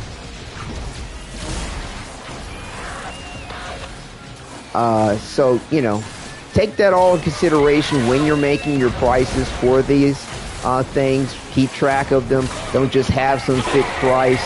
You know, make sure that you're giving yourself some room to negotiate for things, and you know, take it from there. But just off of what I've noted from my experience, and I can't remember the name of it offhand, but whatever the breed is that allows you to Here we go. For the Kubrow to get bigger, it gets bigger when it attacks enemies. It tends to be a lot more aggressive than the other breeds of Hurosses too. Like, people used to use them a lot for capture missions because they just hunt down. They would run after the capture target without going after other enemies. Raska? That probably is it, but just double check as far as the you know, the breed info. Become familiar with all of them if you're going to if you're going to have a print for each type. You know, just become familiar with what they with all that they do. I'll be fine. Shit. Just And I need to focus. It's getting hot. So let me wrap this conversation up. Path of Kubrow. It targets high target enemies. Yes. Now they did some rework on that factor, but nevertheless, though, it's the most aggressive, in my opinion. It's mad cool. So, you know, that one right there is hot. Okay, and the Huros, in my opinion, is hot because it cloaks you. All right. The one that digs in the ground, I don't know about that one. Like, I don't know how popular that one is. But again. Like the one that tracks down or goes after high value targets or targets in general is far more aggressive. I believe it's called the Raska, like Harlow mentioned, and then also too the Huros, because the Huros cloaks you and allows you to be invisible, and of course, as you will see here, when it cloak me. I can check after this, but I think it's Raska. Right. As you can see, I'm cloaked right now, and any ability that I use that does not require you pressing a melee attack or a weapon fire attack, as well as the point of, like, certain abilities will cause a weapon fire or a melee attack to happen. Like Wrathful Advance is one of those abilities. But my slash dash, my radial howl, it does not. Like, if I had radial javelin on, it would not take me from being uncloaked. And so you can utilize the stealth benefit of that, as well as the decrease in aggro. So to me, the Huros is very, very advantageous for a host of reasons. You know, they can use it in stealth missions. You know what I'm saying? So you saw how I did the Wrathful Advance there and came on decloaked. So to me, like, I would start your initial focus on getting, you know, bulky of any size, you know, and you know, shop around. You can, you know, use different region chats to find what you're looking for at a reasonable price. In a Raska as well, if I'm not mistaken, double check the info, make sure it's the right one that tracks down enemies or goes after high value targets, as well as the Huros. I focused on the Huros because that was my favorite, but that won't, you know, that won't let you down. Focus on those things, those two first, and then, you know, in my opinion, I would say, like, the Huros might even might be more popular because of the versatility of it versus the Rosca. The Rosca, you know, is good, but the thing is that all the Kubros, all the pets will be aggressive. They'll go after whoever you're going after. So if you're focusing on the target and you're moving, you know, in a capture mission, it's going to run with you and go after the target too. It's just that the Rosca is more aggressive. Life support is by me. Oh, okay, thank you for pointing that out. We're okay at the moment on it. We're at 60-some-odd%, which is good. But thank you for reminding me. So yeah, hopefully that's what's up. I mean, if you take everything I've taken in consideration, I believe I recapped things enough. You should be great. You'll be on your way to being a successful niched Kubro breeder. And like I said, you put up bulky Omega Lotus, you know, I mean, even if somebody might not be in the market for it, they might be wanting to go for it. But again, you want to set that price, you know, strong. Don't exceed the going market value. Don't get greedy. But you want to set it strong, because people might, you know, they'll probably be on the point themselves to like, oh, I'm gonna buy it and resell it. So, you know, when they do that, 9 out of 10, they're gonna be greedy.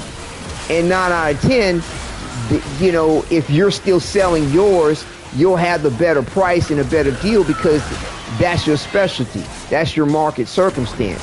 And it's not likely, like I said, if you set your prices appropriately, nobody's going to be able to just buy what you have and constantly outsell you or replace your market, because, you know, you're going to be ahead of the game. You know what I'm saying? You're going to build up your stock in the meantime. Again, the investment to your business is in purchasing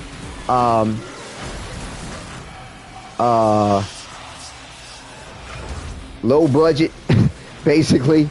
Gotcha. Harasses, bulky Lotus print harasses, and then spending the time to get them to the bulky size. And you'll know if it's a bulky size when the ears touch the top of your incubator on your orbiter. That's how you know you have a bulky. Okay.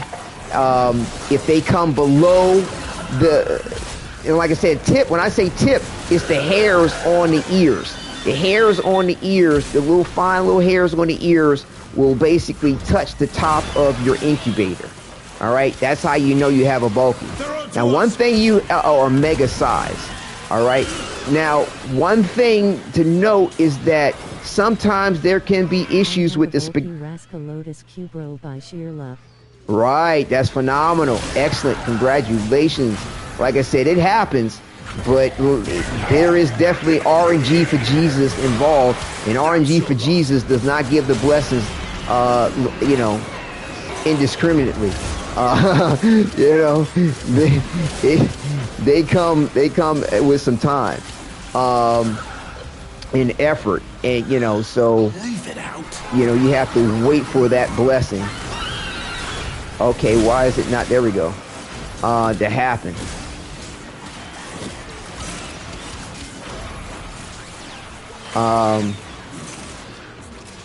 So like I said, build up that stock with cheap Lotus bulkies. Shit, I'm down.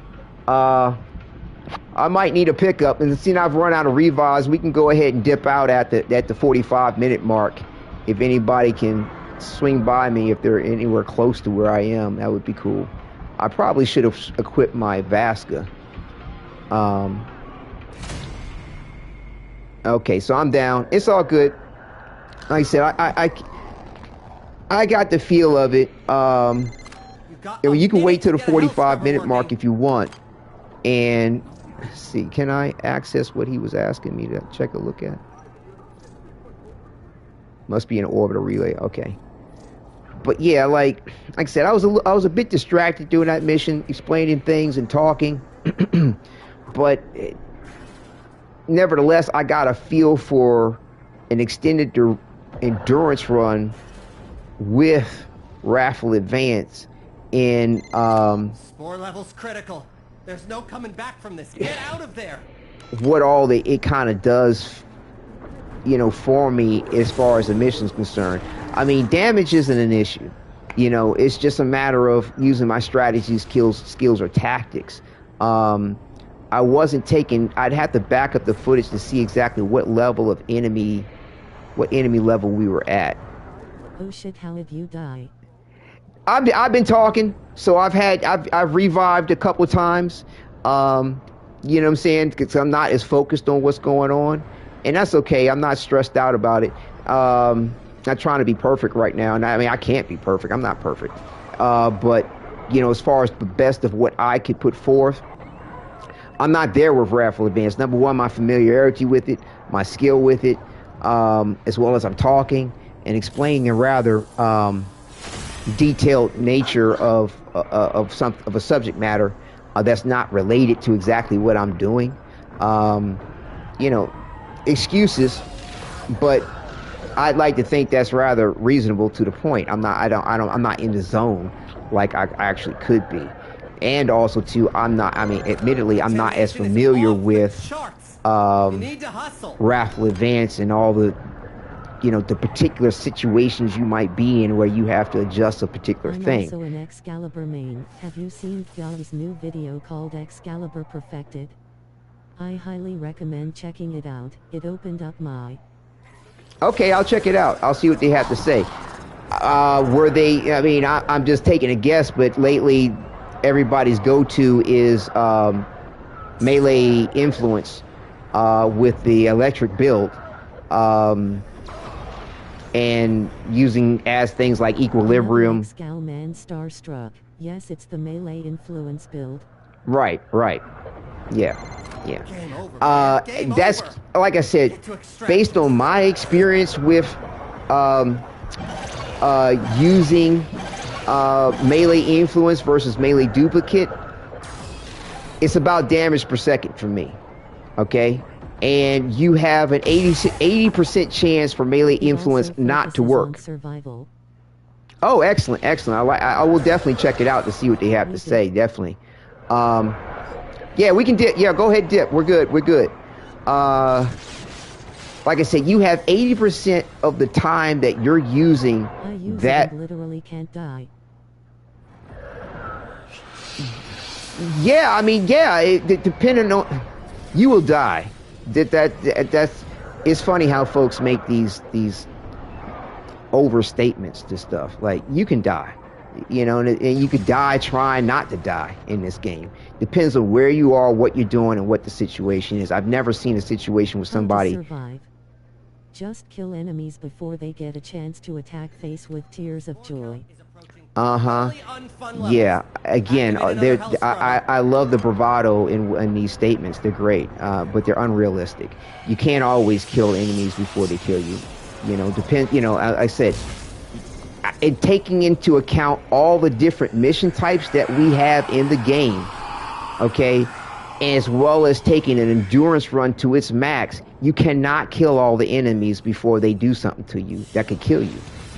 That's just impossible, especially when you're talking about Excalibur versus certain... And just messing around face with tears of joy. It's cool. I tend to be a bit sincere about these things rather than tee-hee-ha-ha. But, you know, the thing is that you can do a lot, whereas more than likely you're not going to die. More than likely, you know what I'm saying, you're going to kill all the enemies. You know, I mean, definitely more than likely, for sure. You know, you can have it set up where you're just mad beast. I don't know. Rose, Blaine seems to be good. Bandito, do you want to join again? Or Rose, did you want to slot? Like I said, whoever wants to not jump in, I'll send Bandito his invite back. Like I said, he got booted in a very ugly way last one. So, Niall, as soon as anybody wants to slide on out, for sure, I'd love to have you on board. So, you know, I need to eat. okay, yeah, Rose is about to slide out, so yo, I can go ahead and invite you, Niall. And yeah, Oh, no probs. yeah, Niall, we're good. We can bring you in. Where are you at? Off long enough so you hop in. Yeah, there's Niall. I see him. Okay. Now Indra or now Indra.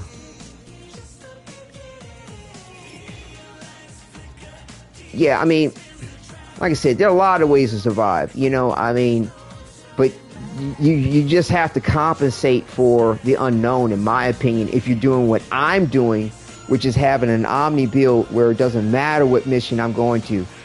I can go in arbitration where I can't use my operator or gear. I could go into a mission where I don't have access to my pet. I could go into a mission where it doesn't matter what it is, you know, they got a whole bunch of Eximus units. They got a whole bunch of, you know, enemies that are going to be giving you magnetic procs and taking away your abilities. You're in a mission where, you know... The Q-Bro I have is a Sunika. Ah, beautiful, beautiful. You go into mission where you have transference static, but because... Give us a yell when you're ready. Yeah, it's all mostly situational.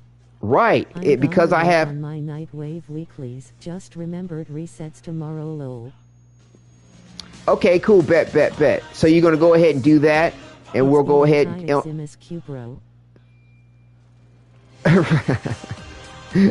Awesome. So you're going to go ahead and do that, Bandito, and we're going to go ahead off to this next mission, I believe, is what you're saying. And that's cool. But yeah, I've got Magus Glitch so that I can make sure that I always transfer, no matter what. And I don't rely on Magus Elevate, but I have it for the fact of its benefit, and that is just excellent. You know, I'm relying on my passives as well for the Xeneric School. Out of this one, thumbs up. Okay, cool. I'm relying on these passives here and the abilities of the Xeneric School, and as well as my waybounds, you know. But again, it's my build is set up for regard and loadout, because that's the other part of it, is the loadout, because I utilize my gear too, you know, if I need to. Like right now, I'm stress testing the point of everything, so I'm not, you know, going to my gear for, you know, health restores or, you know, equipment drops, you know, not necessarily equipment. Well, you can consider this equipment, you know, or vehicles or the Necromech or the Archwing Deployer, things like that. I'm not utilizing my Spectres in case I need them, but I have all these in my roster for doing what I'm doing, okay, and making sure that I'm self-sufficient in the point of it beyond, you know, anybody else in the mission. Okay, so yeah, we have another survival, same enemy level, which is good. Hold on, I didn't double check to make sure that I switched my build over. So yeah, we're going to go ahead for a bit. Have fun. Yes, thank you for joining us, Rose. It was a pleasure. Awesome. Thank you. Yeah, so I'm going to go with this Whisper Toxin build. I shall return later. All right, excellent. Like I said, I'll be on for roughly about another hour. So we'll keep it even, do another 45-minute survival, okay, and see where it takes us. And again, we're using the same Exalted Blade build elements here for things. The only difference is we're working with Xaku's Whisper. And like I said, I for both of them, I'm using this Toxin build because of this extra aspect of damage type. Again, compensating for the different mission types. Now, grant you Wrathful Advance, because it's giving you so much damage, you don't necessarily have to quote-unquote worry about it. But with the fact that I have Toxin giving me damage and health back on enemy kills, and then it's giving me the extra corrosive damage from Archon Continuity, it's just boosting the damage capabilities as well as adding extra. Well, I believe it's adding an extra damage, or it's receiving extra damage from Galvanized Elemental as far as the toxin and corrosive. I just don't know if it's giving me an extra 80% for both. I believe it's giving me 80% for the fact that toxin and corrosive. I think it's looking at it both as one for giving me extra damage for that. When you see the status of toxin and corrosive happen, I think. I can't find data to verify what that's actually doing, but I know the enemy's being affected by toxin and corrosive simultaneously, and I know I'm at least getting the 80% for the status type damage, and then the extra 80% on the damage here as well. So I'm getting that both. For at least I know for the aspect of toxin and corrosive, the way that it registers with this Archon continuity. And also too, I know for sure the enemy is being affected by toxin and corrosive, as well as radiation and magnetic in the build. But again, for the Xaku's Whisper, we're getting the benefit of the void damage on everything on top of that, which is independent of the status chances that we have here for what's going on. And again, because I'm relying on the toxin for the corrosive damage as well as the healing aspects with the enemy kills, I made sure that the toxin damage is more, I have a higher percentage of that happening than magnetic and radiation. The magnetic is to deal with various different enemy types that are more affected by radiation. Also too, I like the elements of confusion that will happen regardless of what enemy it affects, if it affects them. Like acolytes, it might not affect them, but the other enemies around it will be affected, and they'll start shooting for the Cubro lessons, Teach. I really acolyte. Appreciate it. Ah, okay, that's your YouTube signing user. Oh yes, my pleasure, my pleasure. I do hope it goes well for you.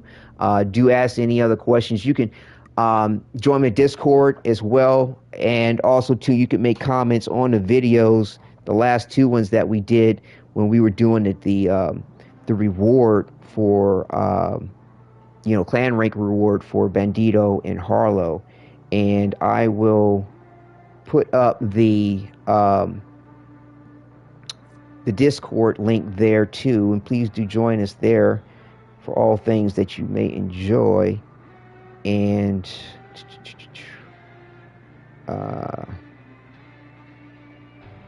right, copy link, there we go. And so yeah, if you have some questions about the Kubro breeding, do post them there. I'd probably say https://discord.gg/kmnjrqus. Thank you, text to chat for that readout. I'd say when you go to Discord, there will be the subject header, because it's not necessarily a most popular topic, but I have a server or topic server for Warframe and any topic not listed, and that would probably be the best place to go ahead and post the information for the Kubro, or any questions you might have in relationship to that, or you need a reminder for your advice. And also too, I'll set up timestamps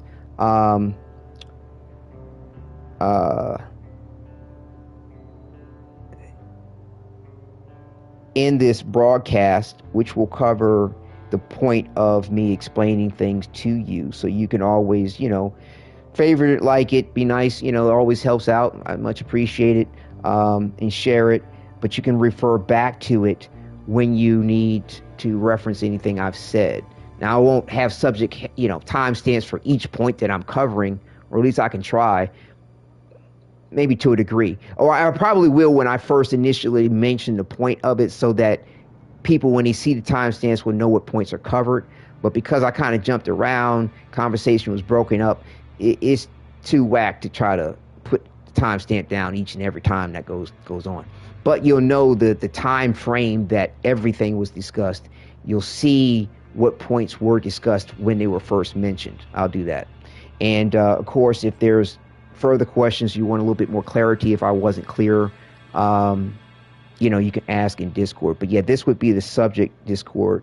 Post Kubro stuff https://diacceleRD.com/CHANNELS/1361091770253516921/1315611580892222258. All right, she's finally done. So yeah, just to wrap up here so we can get into the mission here. Like I said, I have all these status types. Void damage will come to speech skull. I know, right? The void damage is going to work off of this 108.2% chance to occur, which means that it's always going to happen. The 8.2 references that a second status will occur. Okay, but the thing is that gets boosted with this here by, you know, another 120%, which actually realistically translates to about 18%. Because, you know, you could look at a build like this over here where I have, let's see. Well, just basically see that I have, see, this build here has an additional 120%, just like what this will wind up becoming after 4 kills. And it's essentially 18% more of a, you know, as you can see here, damage bonus as far as status chance, rather. And you can kind of look at the totals that are there to kind of give an idea of what that's going to be like. Like, I don't have 3 different other statuses on here, but bottom line is the top one's going to be, is going to have more of a status chance, and then the other 2 will have that much more of a status opportunity as well for this build here that I've seemed to want to kind of prefer because of the amount of the damage, the amount of different because I have these 2 extra damage types and statuses going on, because I have the extra heavy attack efficiency, because I have the extra attack speed, though it takes 4 kills to kind of get back up to where I feel a little bit better about the status opportunities beyond 100%. I don't see it being a problem. I haven't noticed it being a problem. And plus, too, like, the most that I can sort of eke out is with a build like this, for example, and still have everything I would like to have in it, is about 135%. Because again, like, you want to make sure that, like, for me, having Toxin as the main focus for my build, that it's more powerful than whatever secondary element you have, if that's the main thing you want to dish out. Now, I could just have a singular Toxin build and put in, take these 2 things out, for example, and, you know, but, like, just having a Toxin build isn't enough. Or just having an electric build, for example, I don't think that's enough. I mean, now, grant you, with electricity, nothing in the game likes electricity. There's no... And same thing with Toxin. There's no downside to having Toxin, no downside to having electricity. But it's going to take you a bit more to deal with whatever's going on if you can't break through some shields, if you can't break through some overguard. I mean, you could just blunt hit and get through everything with just how powerful something may be. For, like, for example, Toxin or cold, the base elements, you know, electricity. But I like the versatility of having more in my kit to deal with whatever's going on, because you have certain enemies that might be, though it's not listed, they just, you know, Toxin ain't gonna be, you know, ain't gonna really do the job that quick, or electricity. But more than likely, that's not something that you'd have to deal with. I mean, but it can happen. But again, just having a versatile kit for my Omni build is what I like to go with. You know, so yeah, so, and again, nothing likes void damage more so than the other base elements in the game, like electricity and toxin, for example, or cold. So that's the other reason why I like Xaku's Whisper, because it's then also too going to add extra bonuses to any weapon that I use, regardless of the situation. So yeah, thanks you all for holding up for a second on that. We can go ahead and start this mission. That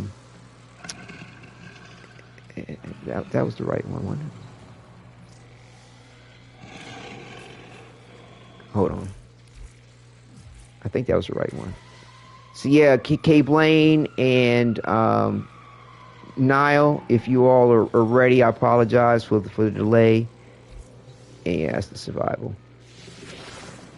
We can go ahead and boogie. Still can't believe I let you do this. Like I said, so my most fluent gameplay, and like I said, just off the top of my head, I really feel like what happened here? Oh, okay. Xaku's Whisper is the way to go. It just has way more versatility given a circumstance. It's far faster off the cuff.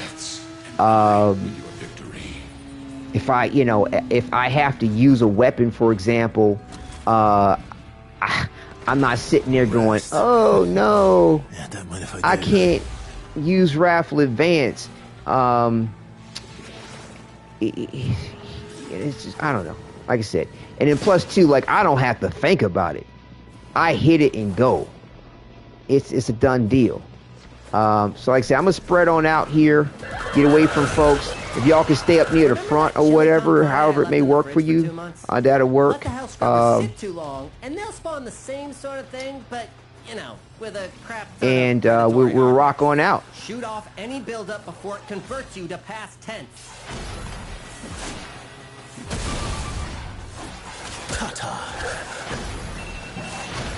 Okay. That's my alarm letting me know to be mindful of the time.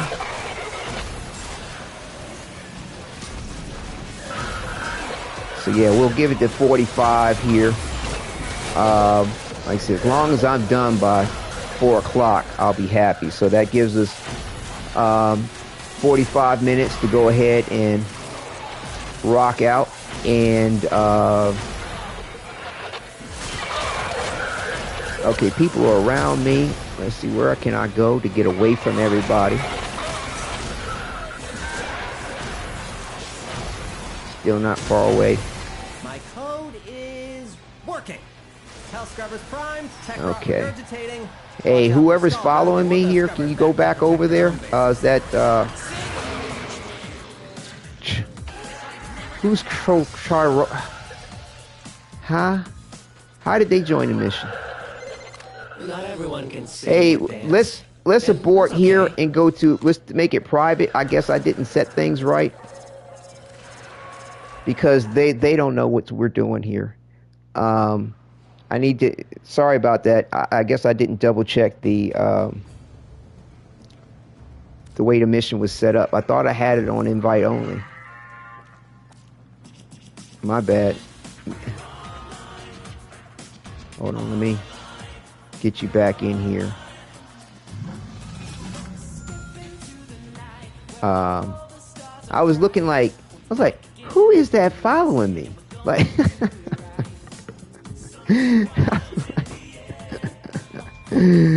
was a Nintendo like, I'll just keep it up. I'm having fun like you. Don't get mad, Daddy. But yeah, so yeah, now come on back. My bad. I'm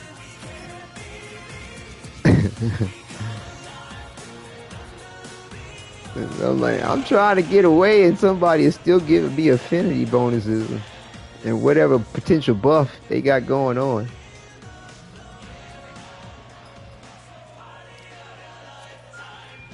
All right, cool. Thank you. All right, here we go. Yeah, so like I said, I'm glad I decided to give it that little extra cushion, and like I could take this close to almost 430, but I really am trying to dial it back and not be so caught up in the moment, regardless of how good it is and enjoyable it may be with everyone. Give us a yell when you're ready. Hold on.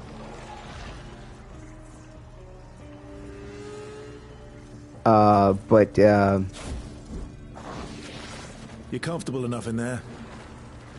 That always sounds so awkward coming from him, especially with me being a male Tenno and like not really into the dudes. You know what I'm saying? I'm not. You know, I role play as myself. You know what I'm saying? And like, well, I'm very cisgendered. Like, I mean, it's all good, whatever person's preference may be, but or you know, whether it's preference or not, or it's just the way it is for you.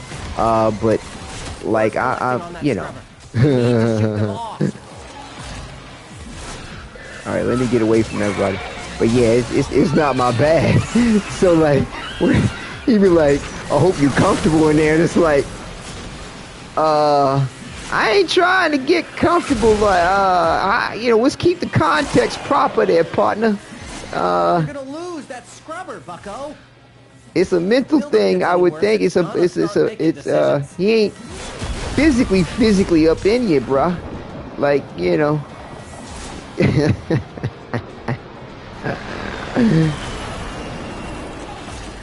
But yeah, but yeah, now we can go ahead and rock out. I'll focus.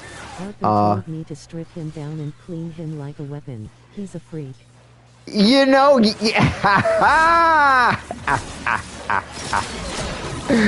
are you in a relationship with Arthur? You just heard him say that when you had an Excalibur Warframe equipped.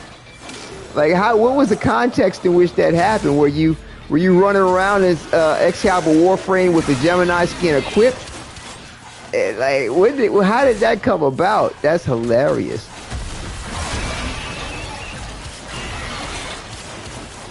But yeah, they can make some.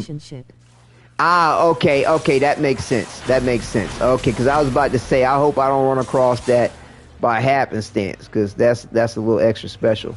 But that's really cool that they have these types of dialogue going on in the game. But yeah, like, you know, just being able to just run and gun. Let's see, where do I need to go to get away from folks? The map is sort of looping. Okay, I'm good now. I don't need to go towards that affinity because that's probably closer to where... Oh no, y'all are back over there. Wait a minute. Why am I seeing y'all on... Oh, I guess you all are spread out from each other too.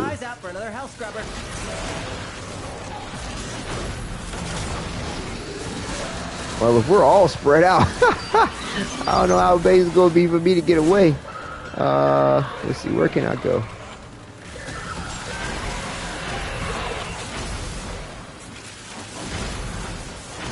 But yeah, K-Blane, are you underground or are you up top? I can go up top if you want to go underground, because I noticed, like, I don't run across too much Skullsra down here. Like, they don't go underground, which is kind of unfortunate. Alright, but alright, I'm out of affinity range. Does armor affect overguard strength? Are you underground? Okay. Well, I'm gonna go back up top if I can. Let's see if I make my way towards the exit, maybe. If I can figure out where that might be. Might have to wait for it to pop up. Far as I know, armor doesn't affect overguard. You know, I don't worry about overguard, so outside of understanding how it works and the mechanics therein and how to defeat it, that's what I'm focused on. As far as I know, the way overguard works, it has nothing to do with armor. You know, as far as I know.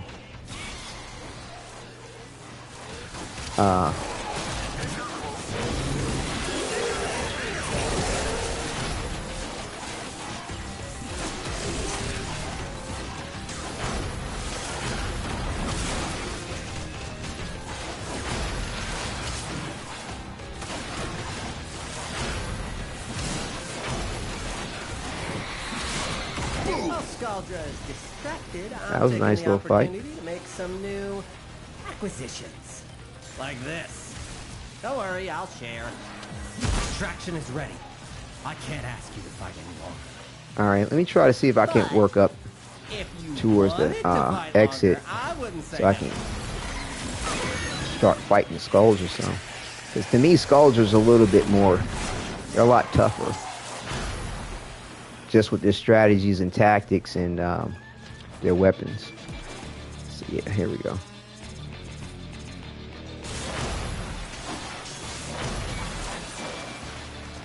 Skuldra, come out to play.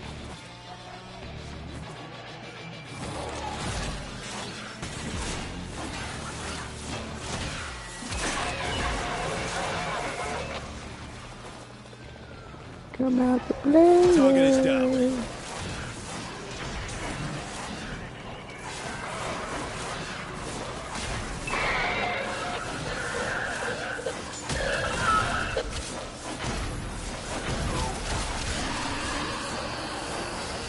Yeah, see, like, it's just my ability to multitask is just... I mean, I know I'm not as familiar with Wrathful Advance, but it's like I said, it just requires way more... Think it's gonna get you know, positioning, thinking, activating. There's more sequences to the event of what's going to happen. You know, just in a point of targeting, and then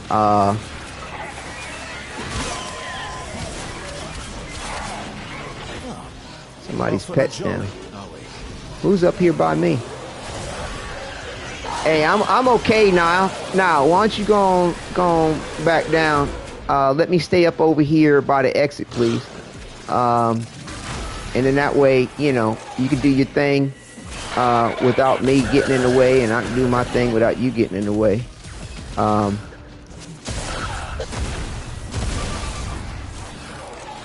like, Spore count is approaching terminally unfun levels. Activate another health scrubber. I warned you. Yeah, it requires a certain situational awareness to use both aspects of that ability. yeah, it's not just, yeah, and then situational awareness, then it's also to positioning, you know, which is part of that situational awareness. But then you have the limitations therein with it where, like, say I can't move. Say I need to defend some particular position.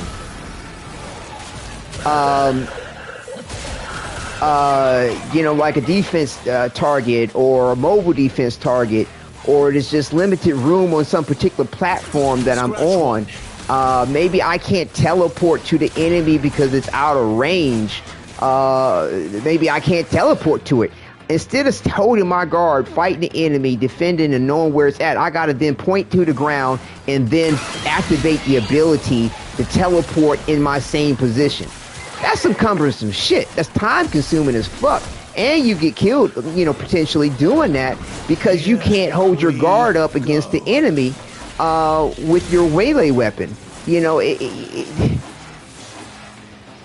know, and then if you in a mission where, you know, for some odd reason, or you just get caught in a situation where you can't use Wrathful Advance, you know, you got to play. But the bottom line is, I have to go ahead and switch to use my my Nadarok, or I have to go ahead and use you know, switch over and I'm like, okay, I want to pepper everybody with some my Coat of Pox, get in another extra elemental damage type. Okay, you know, because that's what I had that for. I have my Nadarok and my Pox, because in the event that I need to go ahead and lay in some extra damage type to just be more effective or to get through the situation. Then, you know, I know Xaku's Whisper is adding in the void damage and putting out extra damage on top of that. Because, you know, I tend to do a status build for the Natarok and for the Coat of Pox. Again, it works with my role play too, where my other potential author is, you know, has a greater control over the Technocyte and the Techrot virus, and that's how he's manifesting this Xaku's Whisper, as well as like pulling out weapons out of his body, because, you know, I don't have it showing, the weapon showing on him, and that's my role play, that they are being manifested from his body. That's just my thing. It's kicking off. Down you go. So yeah, that's what's up with that. And I mean, like I said, so Wrathful Advance, yeah, it's powerful. Yeah, you put the melee, you use the whole melee influence on there because it marries well with it. You know, and you don't mind the fact that you're not going to see it happen 80% of your time. But when it does happen, it's effective. Then on top of that, the other limitation of it in the fact that, well, if the enemies aren't grouped together, well, then what good is it really? Yeah, you're getting the extra damage per se, but what good is it really doing you if there's no, the enemies aren't grouped together? What good is it really doing you if because it happens 20% of the time. So therefore, people don't talk about it like this. They don't do the reverse notion of the fact that, okay, 80% of the time, if it's only happening 20%, then 80% of the time it's not doing shit. It's not doing a goddamn thing for you. But that's the reason why Melee Duplicate is considered a legendary or whatever. It's a higher ranked arcane than Melee Influence. Yeah, sure, it's working off your base crit. Well, base crit happens, you know, anytime you get a crit. So, you know, these yellow, orange, and red crits are a different story. You know, and people were like, oh, I don't see base crits. It's like, yeah, because you're more than likely getting a yellow or orange or red crit if you're built on crit. But you're getting base crits all the time. It's just that the damage, oh shit, I'm not focusing. The damage benefit that you have from the Melee Duplicate is coming from base crits only, and not duplicating your yellow and your orange and your red crits. That's all that means. It's not that you're not getting crit, you know, or double the benefit of your attack. That's shit. What the hell am I doing? That's always happening. Let me focus here, because it's doing some dumb shit. Hold on. You done killed my goddamn coup, bro. What the fuck? Do something about that scrubber before it does something about you. Roger. That was not kind. Standing down. So yeah, let me focus here. So, Scrubber coming up near you. I don't embarrass myself too much. But yeah, you get the point.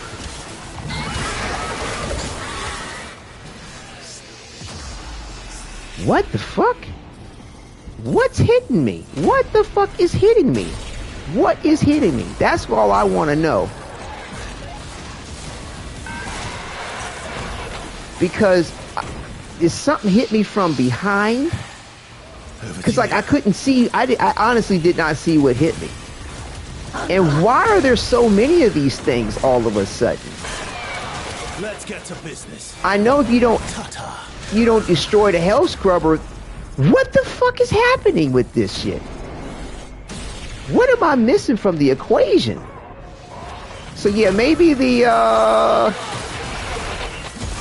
Dragon Key might not be a good thing for me to be having. Once the shit hits the fan. Let me focus, really focus, because I'm confused as to what the fuck is killing him so fast. Gonna need a medic. No shit. What's hitting him? I'm literally confused. I am literally confused.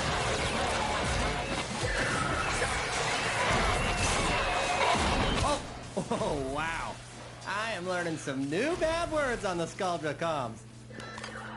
I am highly confused, and that's just the thing. That's what I wanted to do today, more so than anything, was to fight more against the Scaldra, because I am not used to fighting against the Scaldra, of course, as much as I am an infested type enemy, Grenier, Orican, the Murmur, you know, and the Scaldra use like they're way more technically efficient than the other enemies. And I'm not used to also too how all the different little tactics and bullshits that they would do. Hey, now I'm okay over here, bro. You don't need to be over here. Even though I ran across my little issue, that's absolutely not necessary. So yeah, it's interesting. I really do like the added challenge that the Scaldra have given us, or given me anyway. I'm up for a scrap.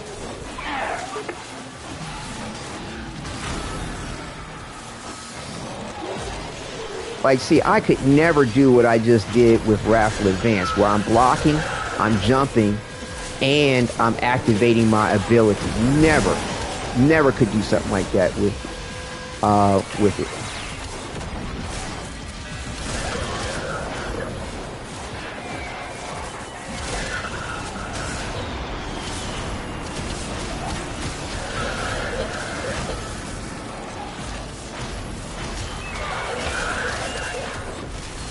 Engaging the enemy.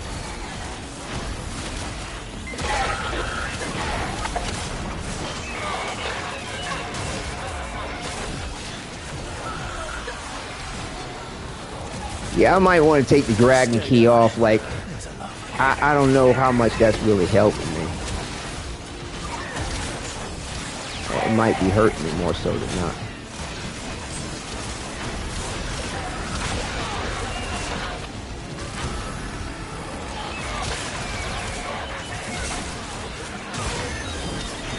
But yeah, this skulls will be getting hot. They hot and heavy.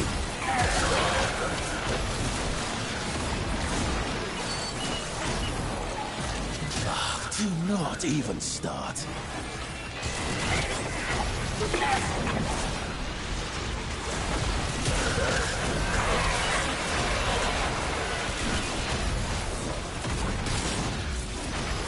What is the enemy level at? Huh. Only 170?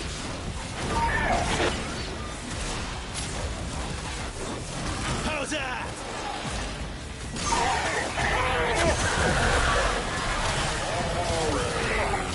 Where are we at? 18 minutes?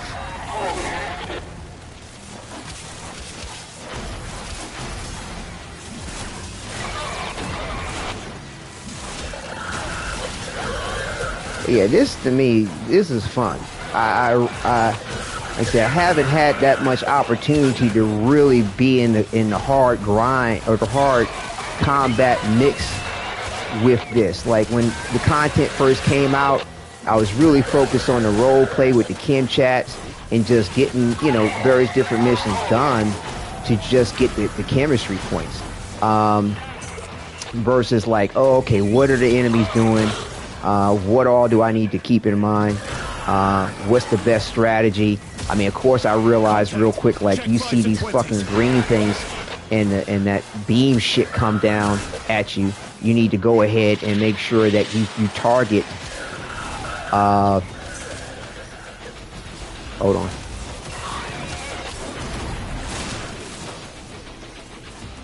You need to go ahead and target what's going on. Is it dead? I don't see it. I didn't realize I killed it that fast. So yeah, yeah, when you see that green light come down, you need to definitely look for whatever enemy is producing that beam shit and take it the fuck out. But like, again, the strategies and tactics that Skuldra will use. Whoa!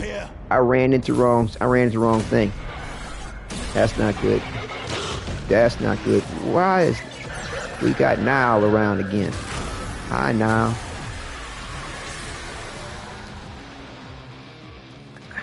So, yeah, let me focus here because I got one more revive here. And for the life of me, sometimes I wish I could understand what's hitting me, but so much shit goes down in Warframe. Pick up Steel Essence. Okay, well, you can do that at any point in time. It's not going to go away. As far as I know, it doesn't time itself out, does it?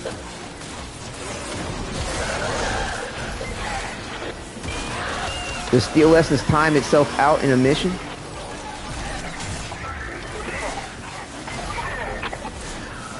Takes care of that.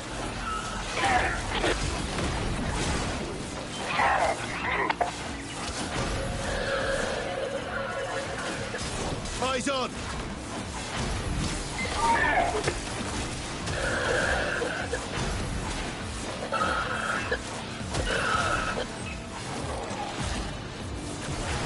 I think so. Oh, really? Oh, okay. Okay, thanks. Glad that point came up. I had no idea. Like, I don't recall really running across that particular point. I've seen resources disappear before. Ah, okay. Thanks for. I'm glad that point came up. All right, no worries there now. All right, glad you picked up the Steel Essence. That'll remind me to go get the Steel Essence myself. Because I saw some earlier, and I thought I just happened to just got close enough to get it, but it probably just timed itself out.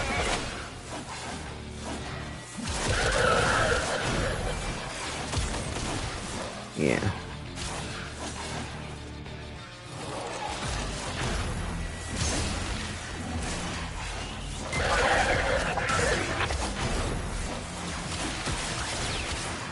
But you know, it's like, too, with hold on.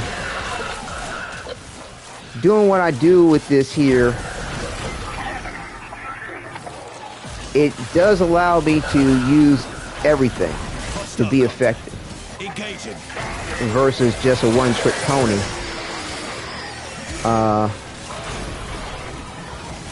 That's your lot. Head directly to extraction.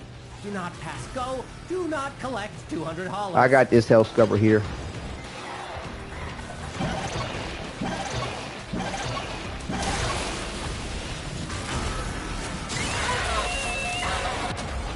What shit? I'm bleeding. Oh well. I probably need a revive if I'm going to stay alive, but I'm gonna try to see if I can't get this last gas. Probably not.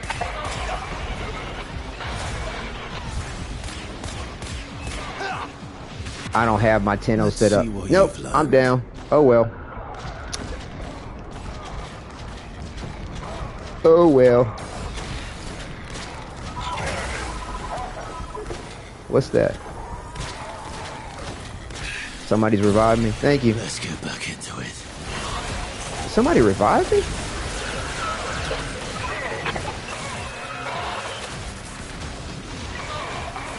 What's going on here? Takes care of that.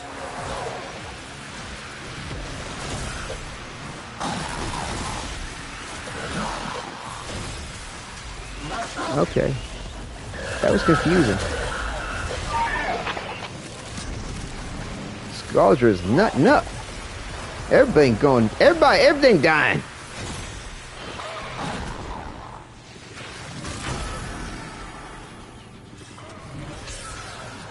Yeah, like I said, it's Scaldra is, I like the difficulty of Scaldra. I really do. Like I said, I need to fight against them more often.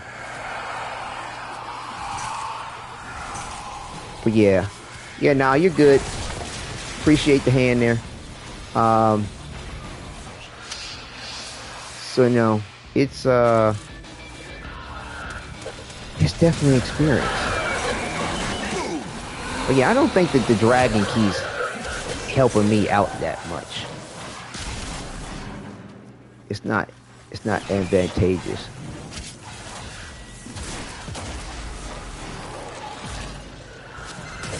Spore count is approaching permanently unfun levels. Activate another health scrubber. See, where can I go to get away from Nile?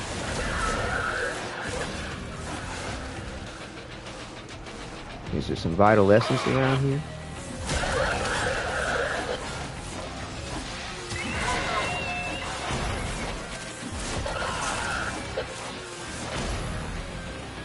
I can't find anywhere to run to get away from Nile.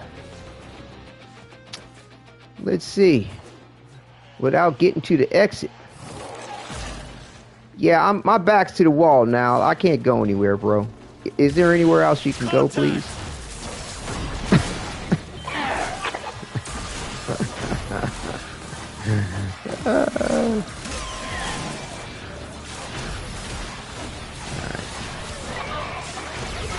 I guess there isn't.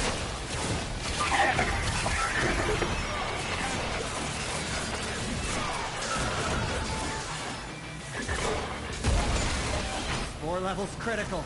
There's no coming back from this. Get out of there! Right you are.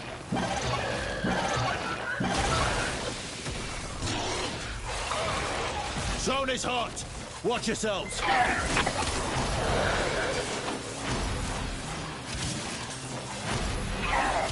Jaffa. Moving on. Yeah, I don't think the Decaying Dragon Key is helping me at all.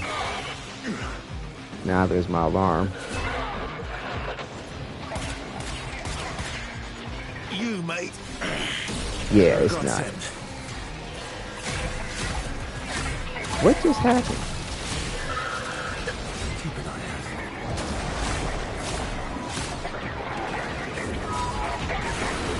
What's down? Okay. Yeah, I need to. I almost think I wanna run solo. Leg, shall we?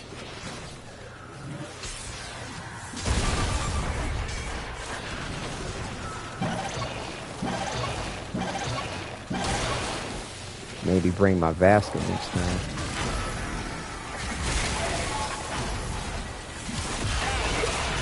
Well, I mean, killing enemies isn't the problem. It's trying to understand what's going on with all these damage types that's coming at me from like all kinds of different directions.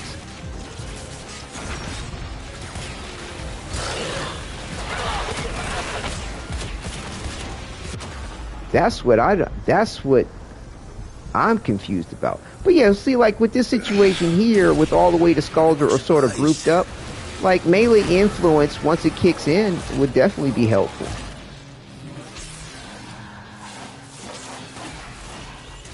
Scratch one. But I'll be honest with you, like, I typically don't see them grouped up quite so much the way I'm seeing right now. Like they're all clusterfuck. And I mean, Scaldra typically will spread out. And I mean, regardless of the fact that I don't have melee influence, I'm still taking them out within the group. No problem. It's just that I'm confused about the different sources of damage and the way they're coming in. We're under attack. And I did not see The shield gate. Oh, there it was for a split second. But it looked like it was shorter amount of time than normal. Like I saw it for a split second happen. But I noticed that when the shield gate happens normally, there's more of a opportunity. There's more of an opportunity for the shield gate. Did y'all see that too? Like the shield gate when it happened was like nothing. Like it was even barely a second. And I wonder if that's a mechanic that's here so that people don't take advantage of the shield gating mechanic using the Decaying Dragon Key. Like if there's anybody watching,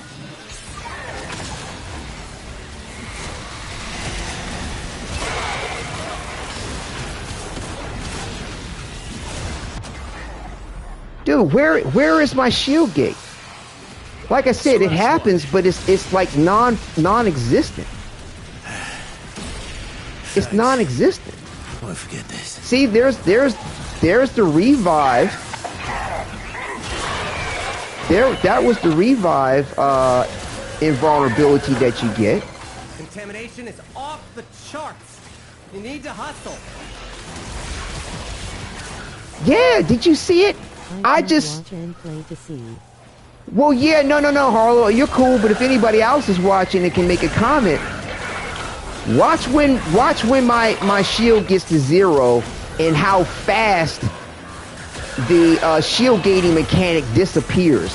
It is, and I know I remember for a fact when you get your shield gating invulnerability, it's like about roughly 2 seconds. But because I have the Decaying Dragon Key on, I think it's only there for like 0.5 seconds. It's not 5.5 tenths of a. Basically, it's a half a second. That's 0.5 seconds. Yeah, it's not even a whole second that I have invulnerability.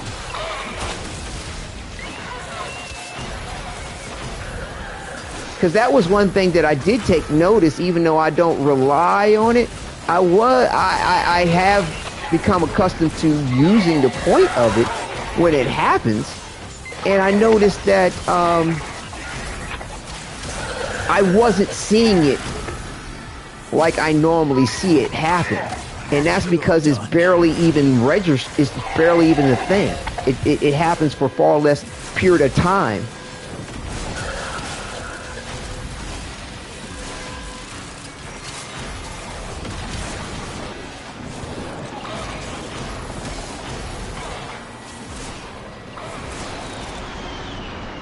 Than it would normally happen. I mean, look at the way the Scourger is like surrounding me.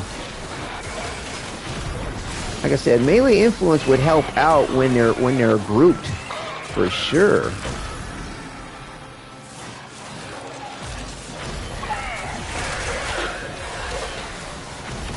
They're on to us.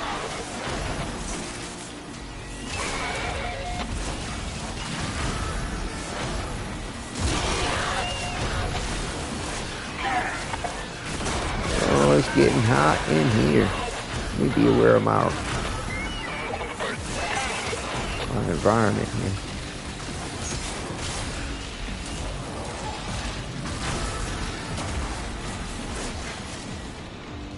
I have returned. Hey, Rose. Yeah, one thing I just noted, and if I'm not mistaken, like, if you pay attention to my shields, when they come back up, because I have the Decaying Dragon Key on, I think there's a little mechanic that they put in the game, just like happened now, where my aspects of invulnerability aren't there like normal when you get a shield gate.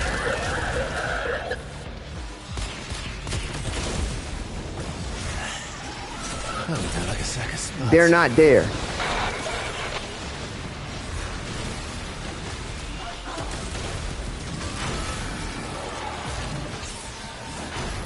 Like, it's like only for like a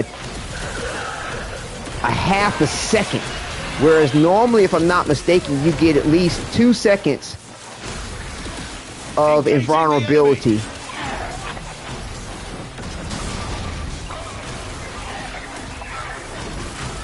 might be a key debuff. Yes, yes, yes. So that people don't take advantage of the shield gate mechanic like they used to back in the day when I used to use it.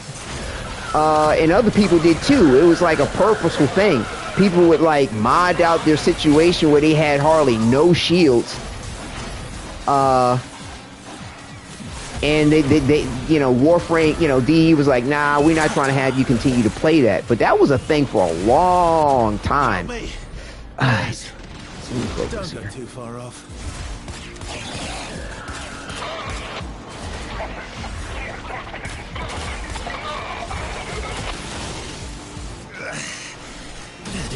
That was a thing for a long time.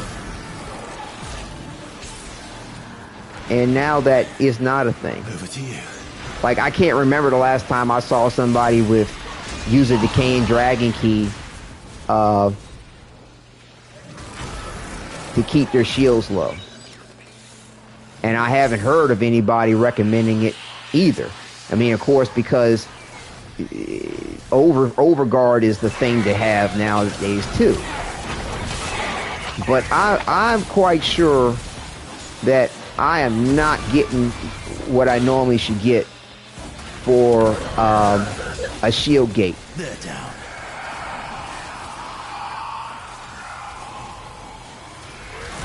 Okay.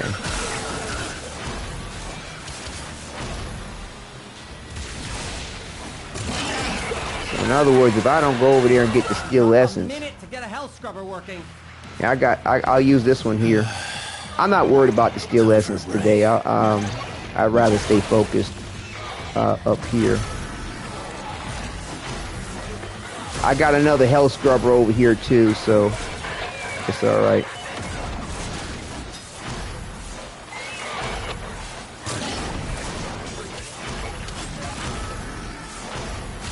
Gotcha.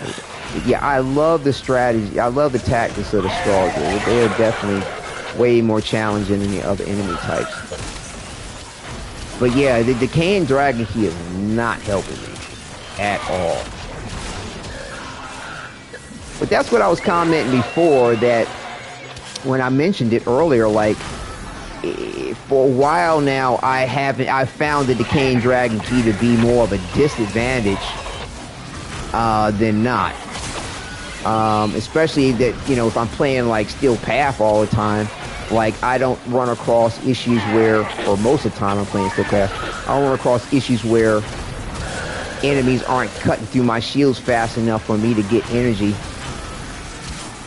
They say, look at how the enemies just surround you. I mean, like they do this far more effectively than even Corpus. Dropped him. Like I said, so far I'm not really feeling like there's an issue with killing things fast enough. It's just becoming familiar with whatever's going on so that I'm doing what I need to not to die. And it's like, you know, the enemies coming in the way that they do, how is it, how the hell could you kill everything before they lay in their attack? Like...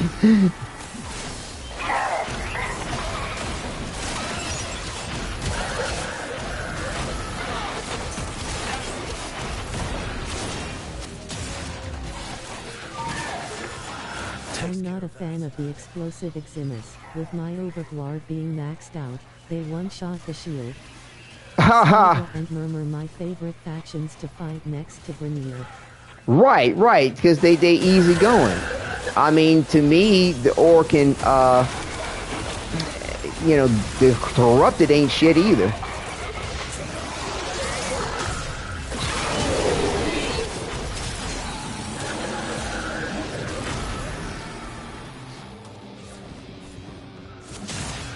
These stats are crazy. We getting new Murmur in Duvry, let's go. Alright.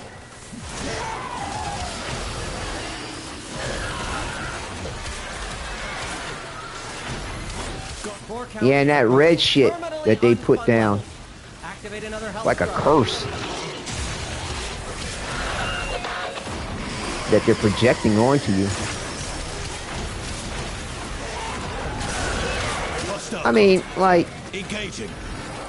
I know we're not seeing all juicy red crits and all that, and I'm not getting like some 20% chance for the melee influence AoE, but like, where is the issue for me to kill anything?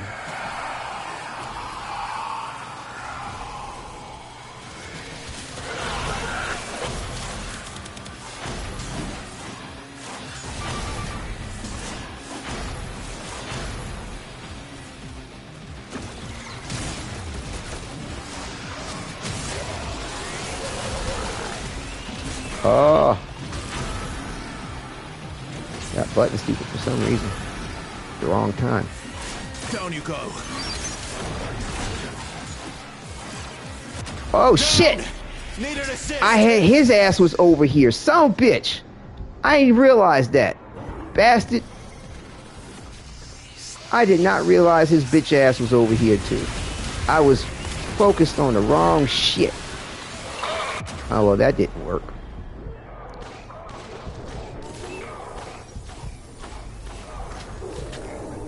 I appreciate it.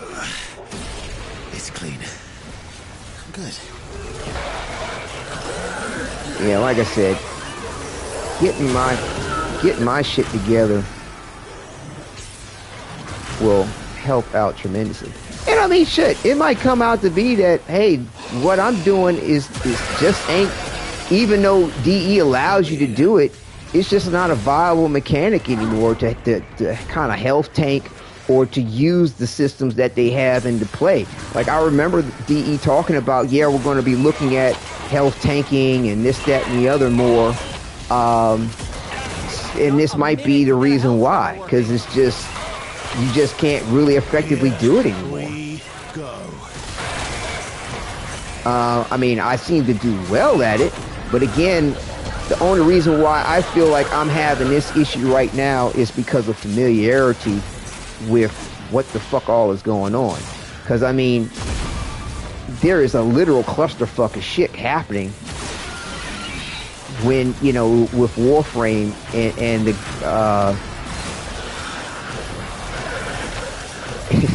whereas it's like, what just happened? What's going on here? You know, you got to deal with all the light show and display of stuff, and then like it could get confusing, at least for me, and being an old man. Or older guy, half century young, whatever.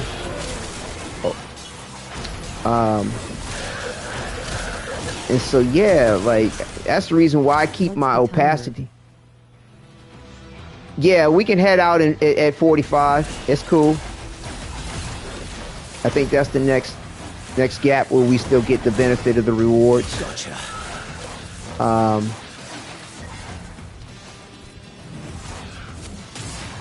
You know, but yeah, I'm not using all my tools in my kit, you know. Not using, what am I missing? There's something over here. Oh, there it is. There'll be tears before bedtime. I'm not using my transference when my health gets low. Although, like, the times where I've died, like, my health has disappeared so fast I didn't even notice it. What the heck is this thing?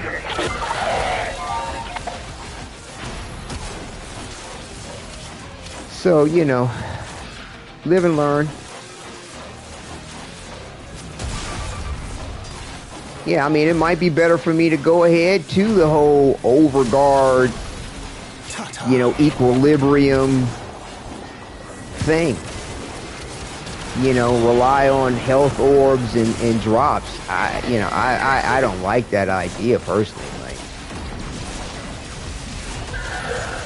but it might be the better way to go. I mean, it's best to learn new tricks if you can versus sticking to the old if the old ain't working. Is that thing dead? Yeah.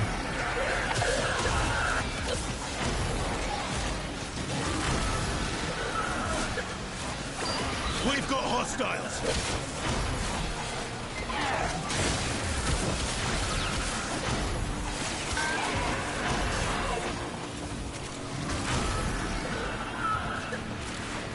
What the heck was that?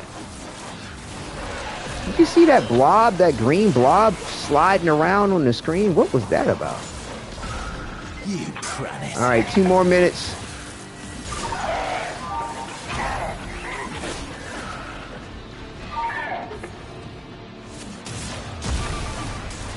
And now, what are the enemies? What level are they at? That's not an enemy. I don't think.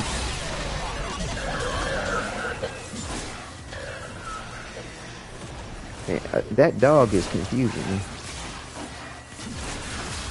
Okay, they're up to like 216. That's it?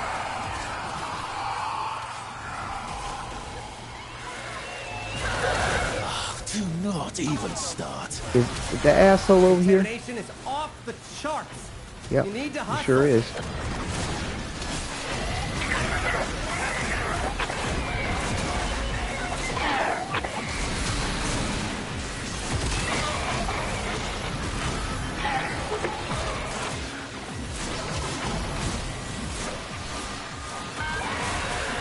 Stay down. There's enough.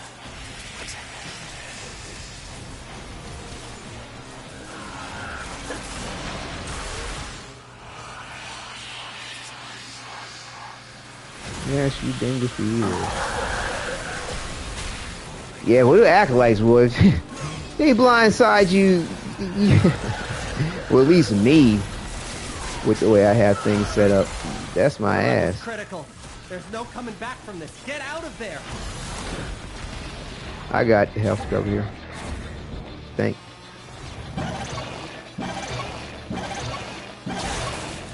Yeah. All right. Got about 50 seconds. Then we can dip. Oh, y'all y'all already there. All right. They're like, we're waiting for you. But yes, thank you very much.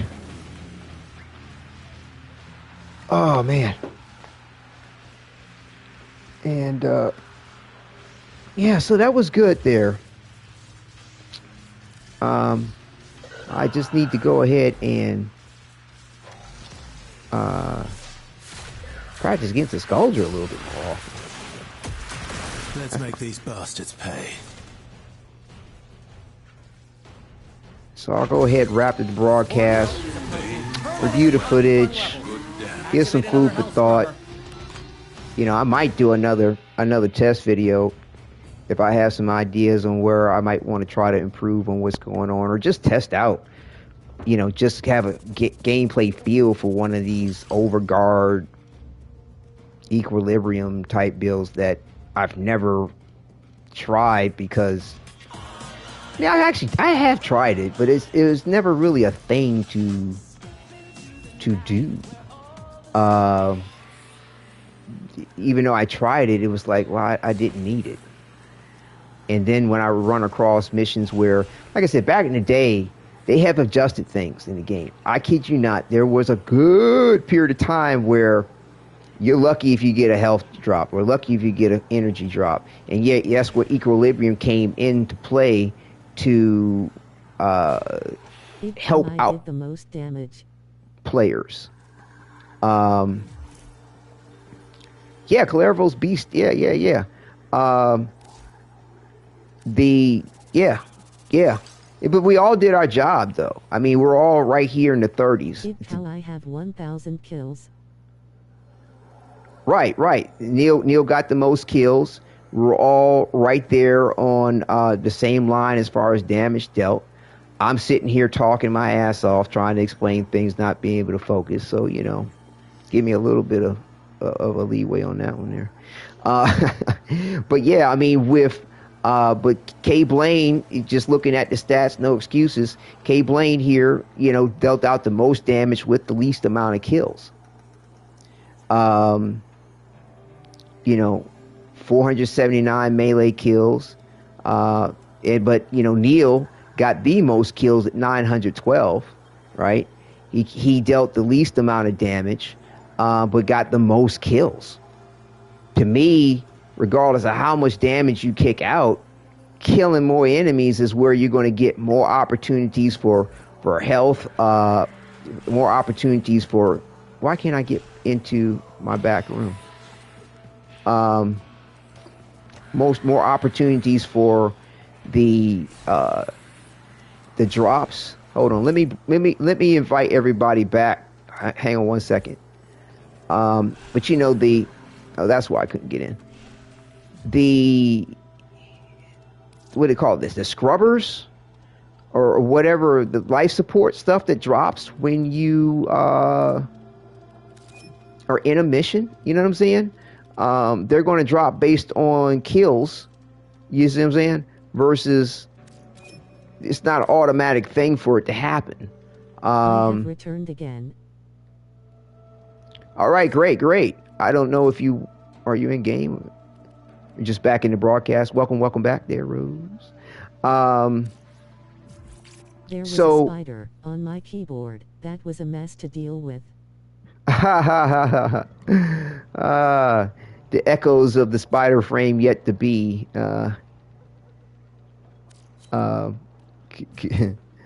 It's interesting. So, oops, I didn't mean to do that.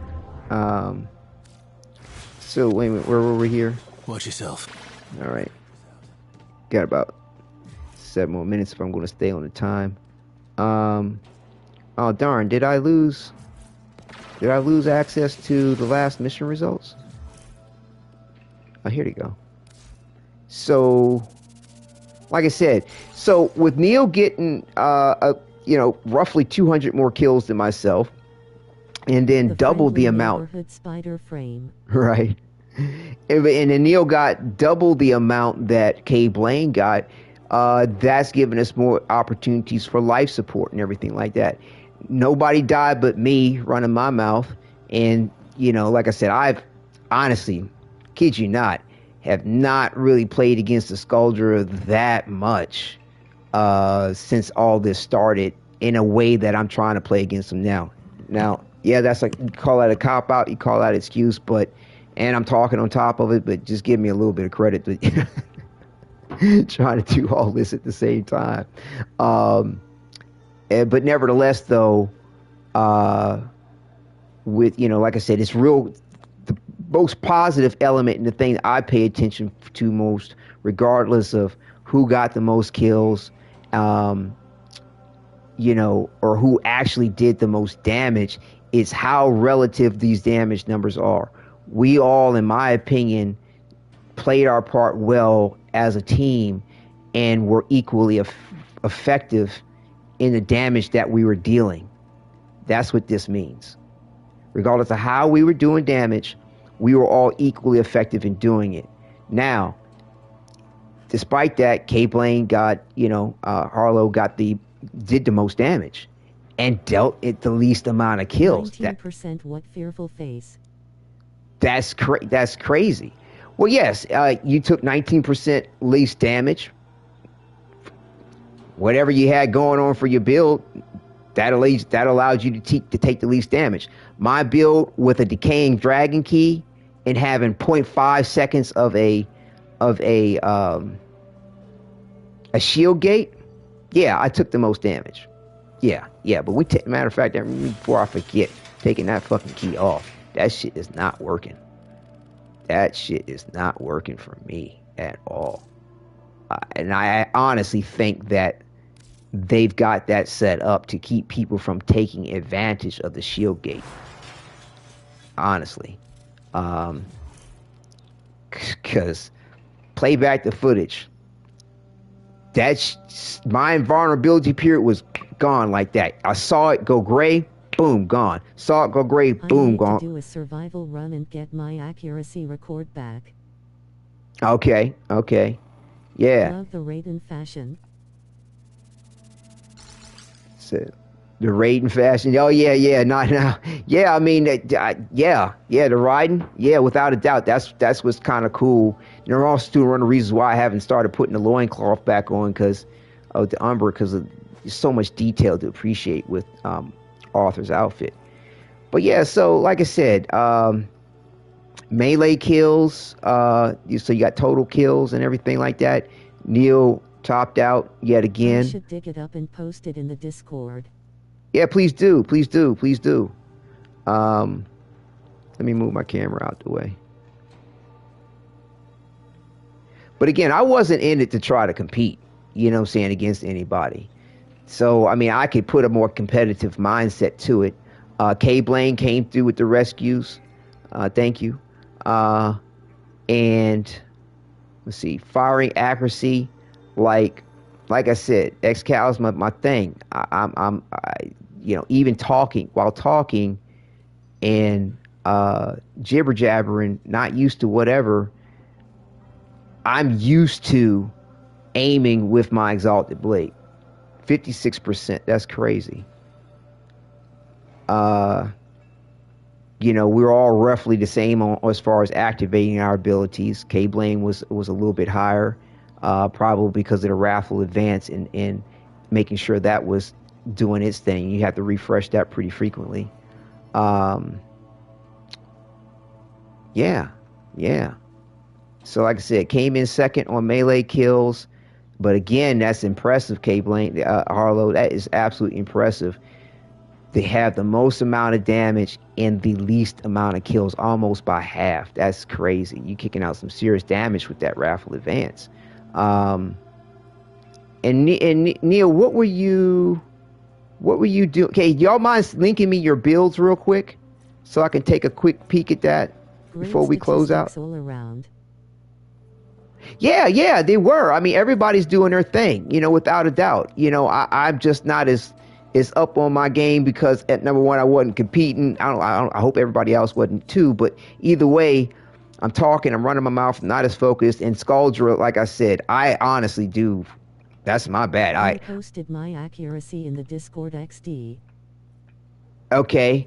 Well, if you can you post your link, your build in chat in the game here, so I can take a look at that. And this is that Rosca he was asking me. Look, I said, look at my Roscuro, trying to figure. Face blue smiling.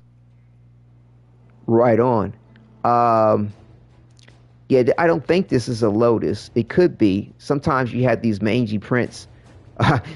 Sometimes the Lotus comes through with these fur patterns that it's hard to distinguish whether it's a Lotus or not. But that's a handsome looking bulky. I don't really have anything as far as perspective to compare it to know whether or not it's an Omega, but it's impressive looking. If somebody wanted a bulky Rosca, I mean, I'm sure they wouldn't turn it down because you can recolor it however you want. We need to go back to ship to share builds. Oh, really? Okay, thank you for telling me that. Let's try to do that real quick. Oh, I can just return to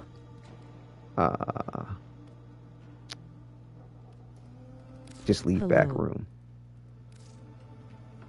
Love Ferrari 94. Welcome, fellow Tino. Okay, okay. What in the? Okay, cool. I wanted to be able to try to pull it up in game. If you could link me that way, that would be great. I don't think you need to be invited to the ship. But yeah, I'm about to close down too. I'll just go ahead, pull these up, and then, well, actually, if you want to come up to the ship and we do some bows and some farewells, that's cool too. Thank you for posting that up.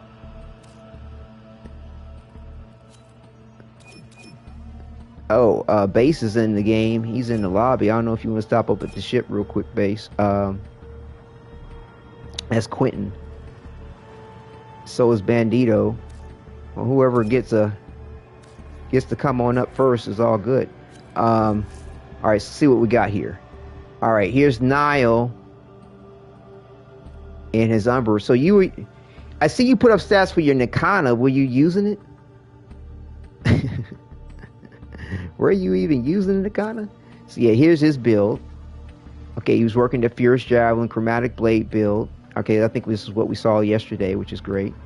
The 214% Prime Flow Equilibrium and all augmented, right? And the Exalted Blade. or just wonders Is that now? what are you Yeah. thinking about? But yeah, K Blaine, if you could put up your build on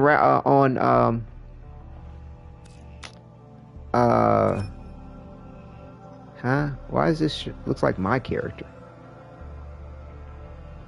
Why is this showing my Excalibur? But yeah, he's got the Prime Reach, Galvanized Elementalist. He is solely I think you're solely working on electricity, even though this really doesn't show the stats properly. Okay, thank you. Thank you.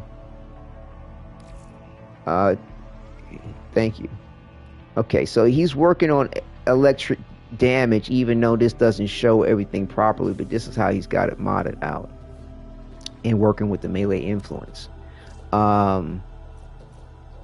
Okay, and here's the Calero build. All right, looking good. Arcane Grace and Guardian, nice.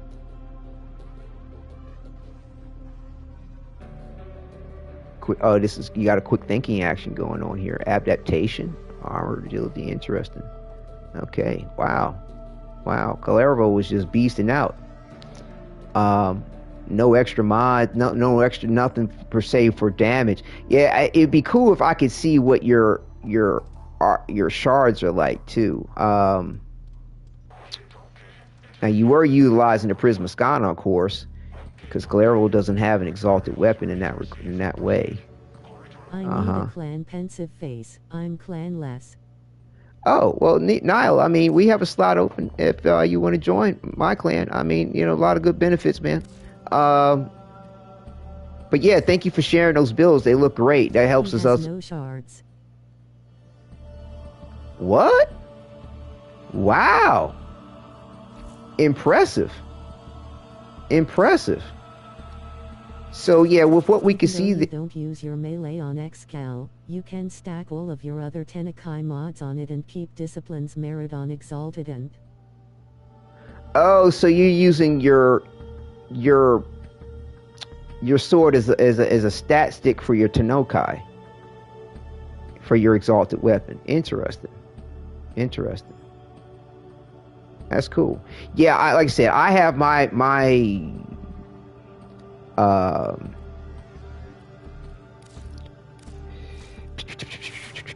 Skiajati set up for me to use in a way that I might have to use it versus a stat stick. Again, it's the part of the universal build thing where it's like, if I can't get, because my abilities have been deactivated, and I'm stuck in a situation where I have to use my weapon, I want to make sure it's going to be effective and kill the enemy. Not to say that however you got your Skana set up, it wouldn't be, but I don't think that it would be as effective for me anyway, if I got it loaded up with Tenokai mods. But that's an interesting play to play. I'm not knocking it to go ahead and use it as a stack stick in regard to that for your exalted weapon. That's excellent. So yeah, this is how I have my Skiajati set up. And like I said, I like the other benefit too of the stealth benefits that you can get from it. Shatter, impact, and knock out any kind of because I don't have corrosive damage, but I do impact, so armor's gone. And I have melee duplicate on it as well.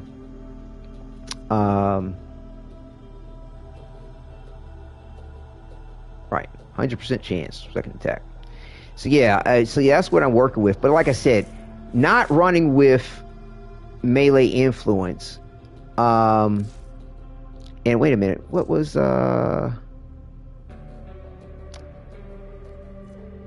right? And see, can you review my Nakana build? Yes, I will. I'll take a look at it. And then, but yeah, see,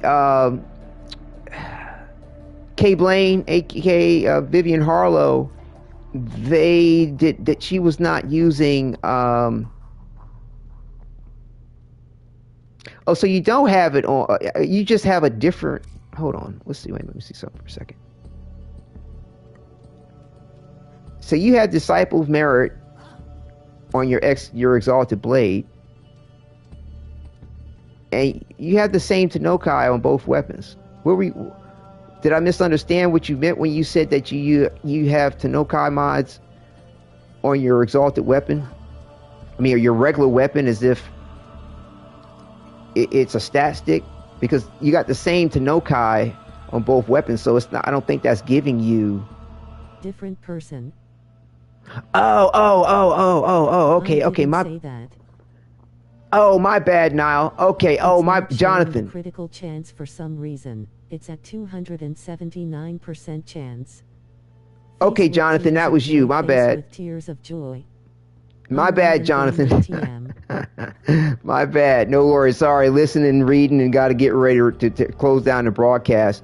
But yeah, stats look real strong in here. I got you, Niall. Yeah. This is how I would want to have my weapon too. In the point of it not being a stack stick, my preference. But either way, using a stack stick, if you're doing the exalted thing, I don't knock it. It's just that, like I said, if I can't use my exalted weapon, I want to make sure I can do what I need to do. That's nice. Like I said, you're doing a viral and slash classic, good way to go. Like I said, I would think you might want to have Shattering Impact on here somewhere, if you're not dealing out corrosive. Orazio. But yeah, it looks good. Melee duplicate. Yeah, I mean, like I said, if you don't have any issues killing things, you seem to enjoy and are very accustomed to having this prime reach. So if that works for you, cool. But I would probably substitute that for what was it called again here? Shattering Impact. Because in a few hits, armor is gone and stays gone. Like, it's just Bombay. I mean, really, really good. And then if you have that on top of corrosive too, like, dead gone as far as dealing with armored enemies. So like I said, this is in here because I don't have anything on here for corrosive. But wait. Did you? You're doing the Prismascana, right. But you could put Blight in on that, and not. But Blight. Yeah, Blight Purity, like what K Blaine has. Blight Purity is great. It's beast. The only thing is you gotta wait for it to activate, but it activates pretty frequently. But it's based on kills is when it is what causes it to activate. So if you're in a situation where you don't have kills going on and you need to deal with armor, Blight Purity to stack up combo faster. The faster it stacks up, the more crits. Right. No doubt. But if you don't have enemies to kill and Blight Purity can't activate, you're hurting at that point, because you can't get that Blight Purity, that corrosive burst to happen to weaken the enemy. Whereas Shattering Impact is always going to do what it's going to do against armor.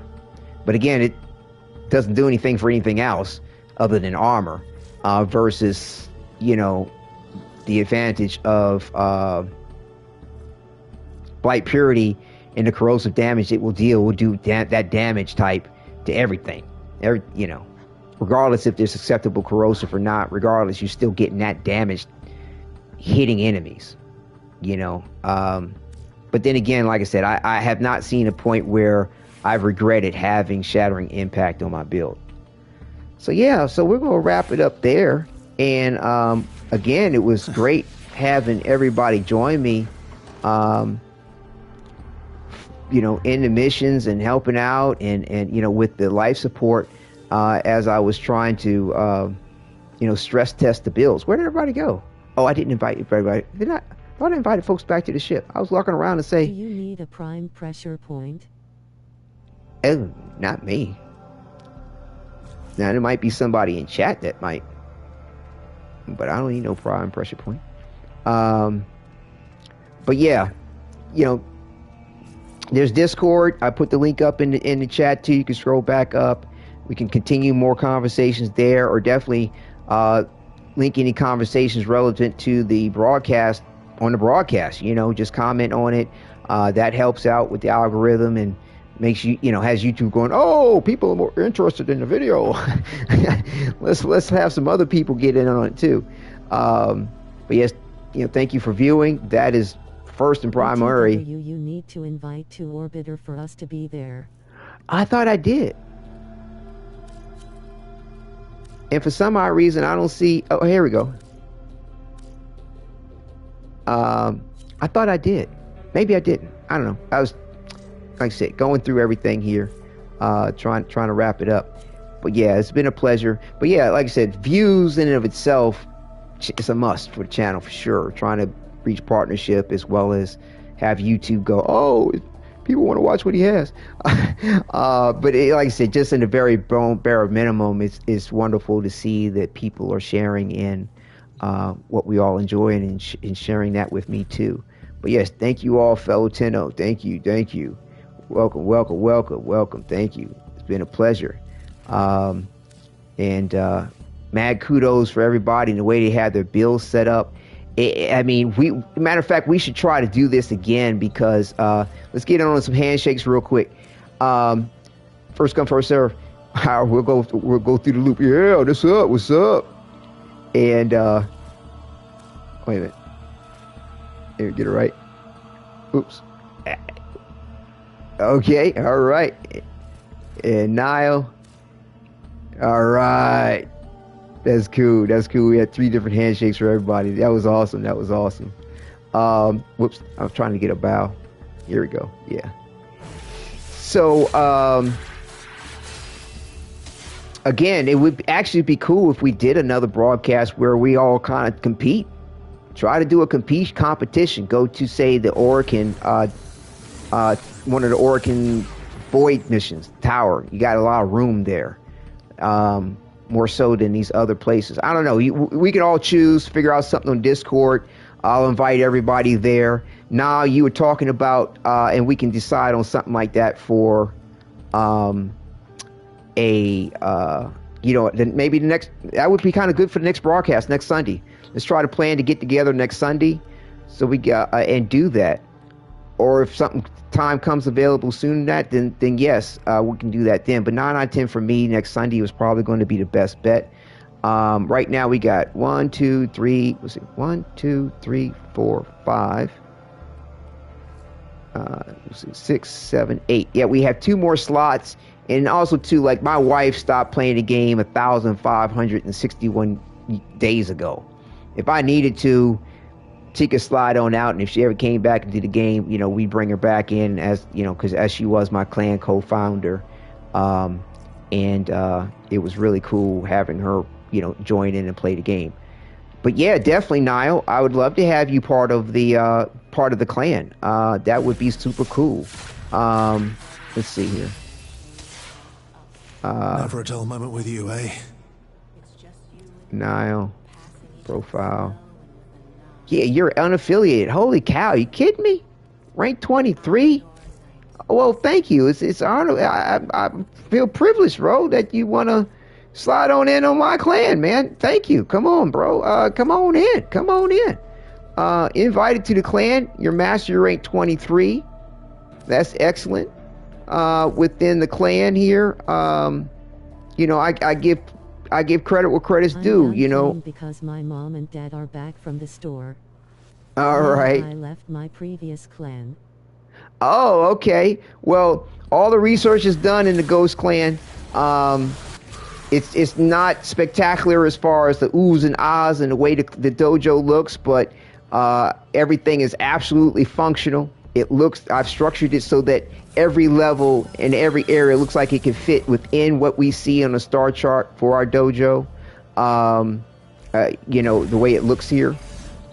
And that was my devil to the detail with the dojo, is to have it look like it would fit from this top level with the navigation.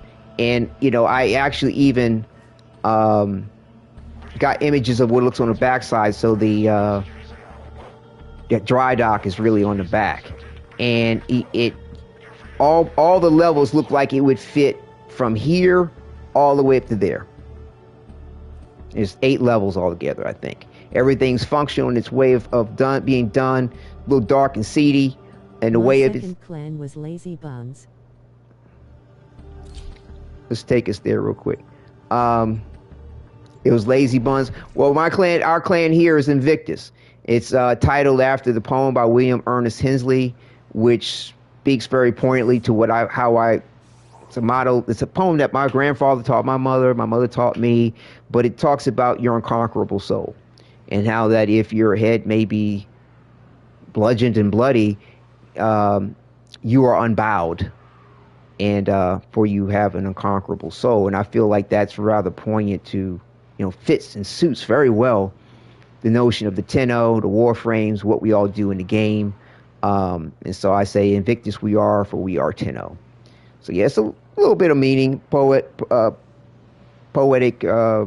meaning. previous And clan were always berating me for trying to be unique with my builds. nah, bro, do your thing. Do your thing. Like I said, kudos to your build. I'm not knocking. Like the other night, last broadcast where I was evaluating it. Like I said, my evaluations, whatever. You know what I'm saying? To whatever I could say you might want to adjust, and it wasn't much, because it was really well done. And like I said, I tend to be a lot more sincere and realistic as to what I will say about a build and its capabilities, versus saying I can just kill everything one hit, and if I do whatever I'm doing, I'm explaining all the particulars as to why that happens. There's versus going, yeah, we had our Discord chats. You know where I'm at with it. But yeah, so the dojo is a little dark and seedy. It's and I seem to have lost folks here, but Session unavailable, fearful face. yeah, unfortunately. But yeah, here's an invite to the dojo. Like I said, I'm slipping on my time to leave on time. But again, here, the dojo is well designed. I have transporters in all major areas to bring you to all areas, so that when you use the fast travel for the transporter, it will take you where you need to go. We've got clan trophies and all that stuff. I require no input from you, really. But it's great when you do contribute. Building clan key, 12 hours. You can take my invite to the dojo, if I'm not mistaken. Because like if we were going to trade, I should still be able to invite you to the dojo. Now you can't come to the dojo on your own until your key gets finished. But again, everything is here. Everything's functional. We got, training areas, and dojo key is required. What? Okay. Rail Prime from Obliad and Saren Prime from Obliad. Now I have to do Octavia Prime from Obliad. You should have been able to come here to the dojo when you were in my group with me. And personally, I'm surprised that they won't let you come to the dojo with an invite directly to the dojo. I was able to do that the other day with somebody. That doesn't make any sense to me. That's whack. But I'll try one more time to take. They patched that. What? That sucks. Just like me. Yeah, but I thought for sure I was able to bring you there that day. I remember you not being able to, I remember that happening with you, but I thought for sure everything was good with that.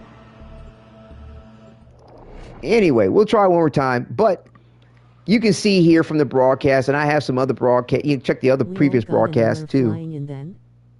For clan members specifically without a key. It's see, here he is. You need to build the dojo key to join to Dojo Skull. Here's Niall is in the dojo. Okay, enough of this, you can go to the dojo. Right. Okay, I joined lol. Right. Told you. Told you. Right Told here. you. So hey K Blaine or Bandito, if you can when I leave here, if you want to invite Niall back up to the dojo and take him around or have him look through things while I'm gone, because I got to run here, that would be wonderful. But nevertheless, though, like I said, I mean, I like the dark and seedy a little bit. I did, everything has a purpose as to why everything is structured in the game. When you put up your mini map, you realize that everything lays out functionally within the structure of the dojo. I got a lot of cool areas. I have various different labs set up in relationship to the cool environments we have. And there's like a very plausible reason for why everything is the way that it is. There is a particular area which I will explain real quick before I go, where I'll take you over to the Orokin Entrati Chamber Alpha Gate. Alpha Gate. Like I said, everything is labeled appropriately for you to understand and know kind of like where you are. But this particular area is on... Slip me on like a body bag, why don't you? There he goes with that line again. This is below the level we were for like the main spawn point, but there are these Orokin gates that I love the Entrati look of things.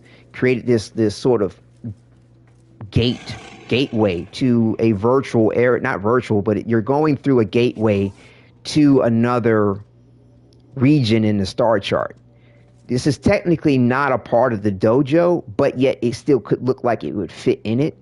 But technically, you're going through a warp gate here, and this is a warp corridor with, you know, kind of some props that make it look like it's being held open. And it's long enough to bring you into an ancient Orokin tower, which then, okay, takes you to, you know, on the side where it has this infested look. You can go through here, and it brings you into a infested chamber, which then also can take you to the bio lab, okay, which looks like it would come from that. And then on the other side of it, you know, each side has a different area. Like one side has, you know, another Orokin cool looking map here. You know what I'm saying? Like this ancient Orokin moon type place. And then it looks like the Grineer have decided to retrofit it for their purposes in this cool cavern here. As you saw the Grineer sort of...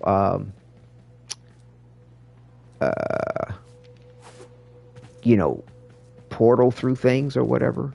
That's the, where is it? And then if you come over here, where is it? Shit. Oh, it's over here. My bad. Yeah. So this would take you to the chem lab. You know, so to me, I did these things to sort of make it look like you've transported to another region within the star chart, yet you're still doing dojo functions, also to making sense, giving form and function to the look of the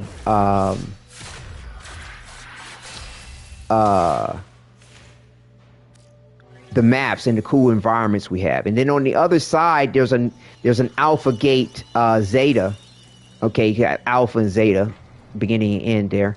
Or the alphabet, so to speak, and it brings you to another Orokin tower on the other side of you know, the Grand Hall there, and it brings you to a Viewr area, the Viewr maps, okay, through the portal through its Orokin tower, and you have these Viewr areas where you can then go to Dagger's Hollow for the lab there, and you can come into two different areas for like Harbinger's Bliss and enjoy these environments as well too.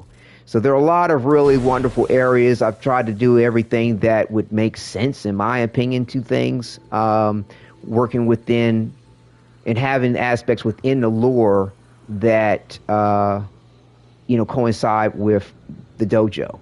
The other thing too I did, which was really important, was to have all the rooms oriented where if you have a view outside of the dojo, it has the same perspective with looking out at the sky, out of the images, or I mean out of space. Excuse me. Yeah, looking out in space has the same point of view and perspective.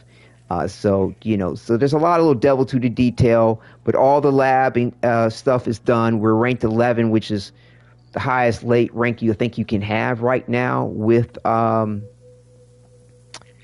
clan, and as far as like having your research done, Only thing I haven't done are a few colors, which isn't a big deal in my opinion. But we have obstacle courses, those that you can construct stuff with, or those that you can compete with that are already made. Like I said, everything's well labeled and easy to find. You get to enjoy yourself. And thank you for joining. Welcome. And then the last benefit I can mention to you is that based on your clan rank and the fact that you've joined as a member, you're ranked 23. So I give clan rank gifts based on a person's mastery rank, which relates to their rank in the clan. So people from 0 to 1 are considered Legion. There's no gift in regard to that until they reach to rank 5. Once they become master rank 5 is awakened, master rank 10 is sovereign, master rank 20 is master rank 5 is awakened, master rank 10 is sovereign, master rank 15 is sage, master rank 5 is awakened, sovereign is 10, 15 is sage, 20 is guru, 25 is enlightened, master rank 30, true master is transcended. There we go. So Neil, you are a master rank 23. So therefore, see, 5, 10, 15, 20. You are a guru within the clan. And what we'll do is we'll coordinate through Discord or PlayStation Network. I have both of them on my mobile phone here. And we will talk about what gifts you will have, because being a master rank 23 was similar to what happened. That's basically what happened with Bandito, in that, I like to honor your time in the game and what you've accomplished. So 1, 2, 3, 4. You will receive 4 gifts as he did as well. And we can talk about how to do that and what all you may want and what the budget has in mind. But, bulky, Lotus, Huroses, and things like that are part of, the gift within that. And so, we can talk more on that. And also, too, you can look over the footage from the last 2 broadcasts, which involved him receiving that gift. But, I like to hope that you stick around and, after receiving those gifts and continue to stay with us in the clan and enjoy the camaraderie, as well as the fact that, just because those dues came through, you'll be due for, a gift once you hit enlightened and, of course, transcended. And again, like I said, it's good heart, good camaraderie, wonderful things to share. And, that's that. If you have any other further questions, we can address it in Discord. And welcome, fellow Tenno. And it's proud to have you. Especially a fellow Excalibur main, if I'm not mistaken. Oh, wait a minute. Is it not shaking? Can we not shake because you're... Wait a minute. Hold on. Welcome on board. Can we not shake because you're an operator? You too tiny? Welcome to the clan, Nile, beaming face with smiling eyes. There we go. We got it. Bet. Wonderful. So yeah, this is great, and welcome. And I'll go ahead and leave it off here. I'll go to my my profile too and do the revolve there. And but yeah, he's an Excal main there. Umber at 29%. But see, you got to combine Excal at 8.8 and 29 to get to me a full total on the Excalibur Umber experience there. Thanks, Bandito, starstruck. But he's clearly a Excalibur main. So number main for sure. Welcome. But yeah, K Blaine is a Excal and a Vault main as well. The Excalibur mains in clan. Yeah, that's what's up. I'm loving it. But like I said, I don't knock anybody what they do. I was never trying to have a sole Excalibur clan or anything like that. It was never an ambition or a thought that it would even happen. So it's surprising to have this many individuals that enjoy Excalibur Umbra as I do. So again, thank you all for viewing. I'm going to step on out here and join my son for the evening and relieve my wife and his mother. So yes, take care and enjoy, and thank you all again.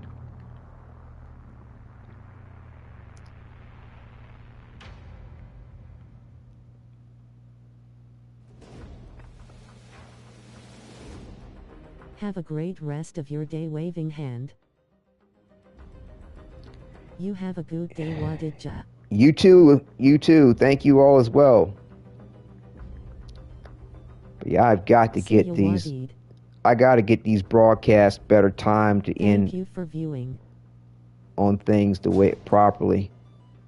It's not your fault. Just like I said, it's just the way things come through with these things. They can be a little bit unpredictable. But yes, thank you all again. Take care and enjoy.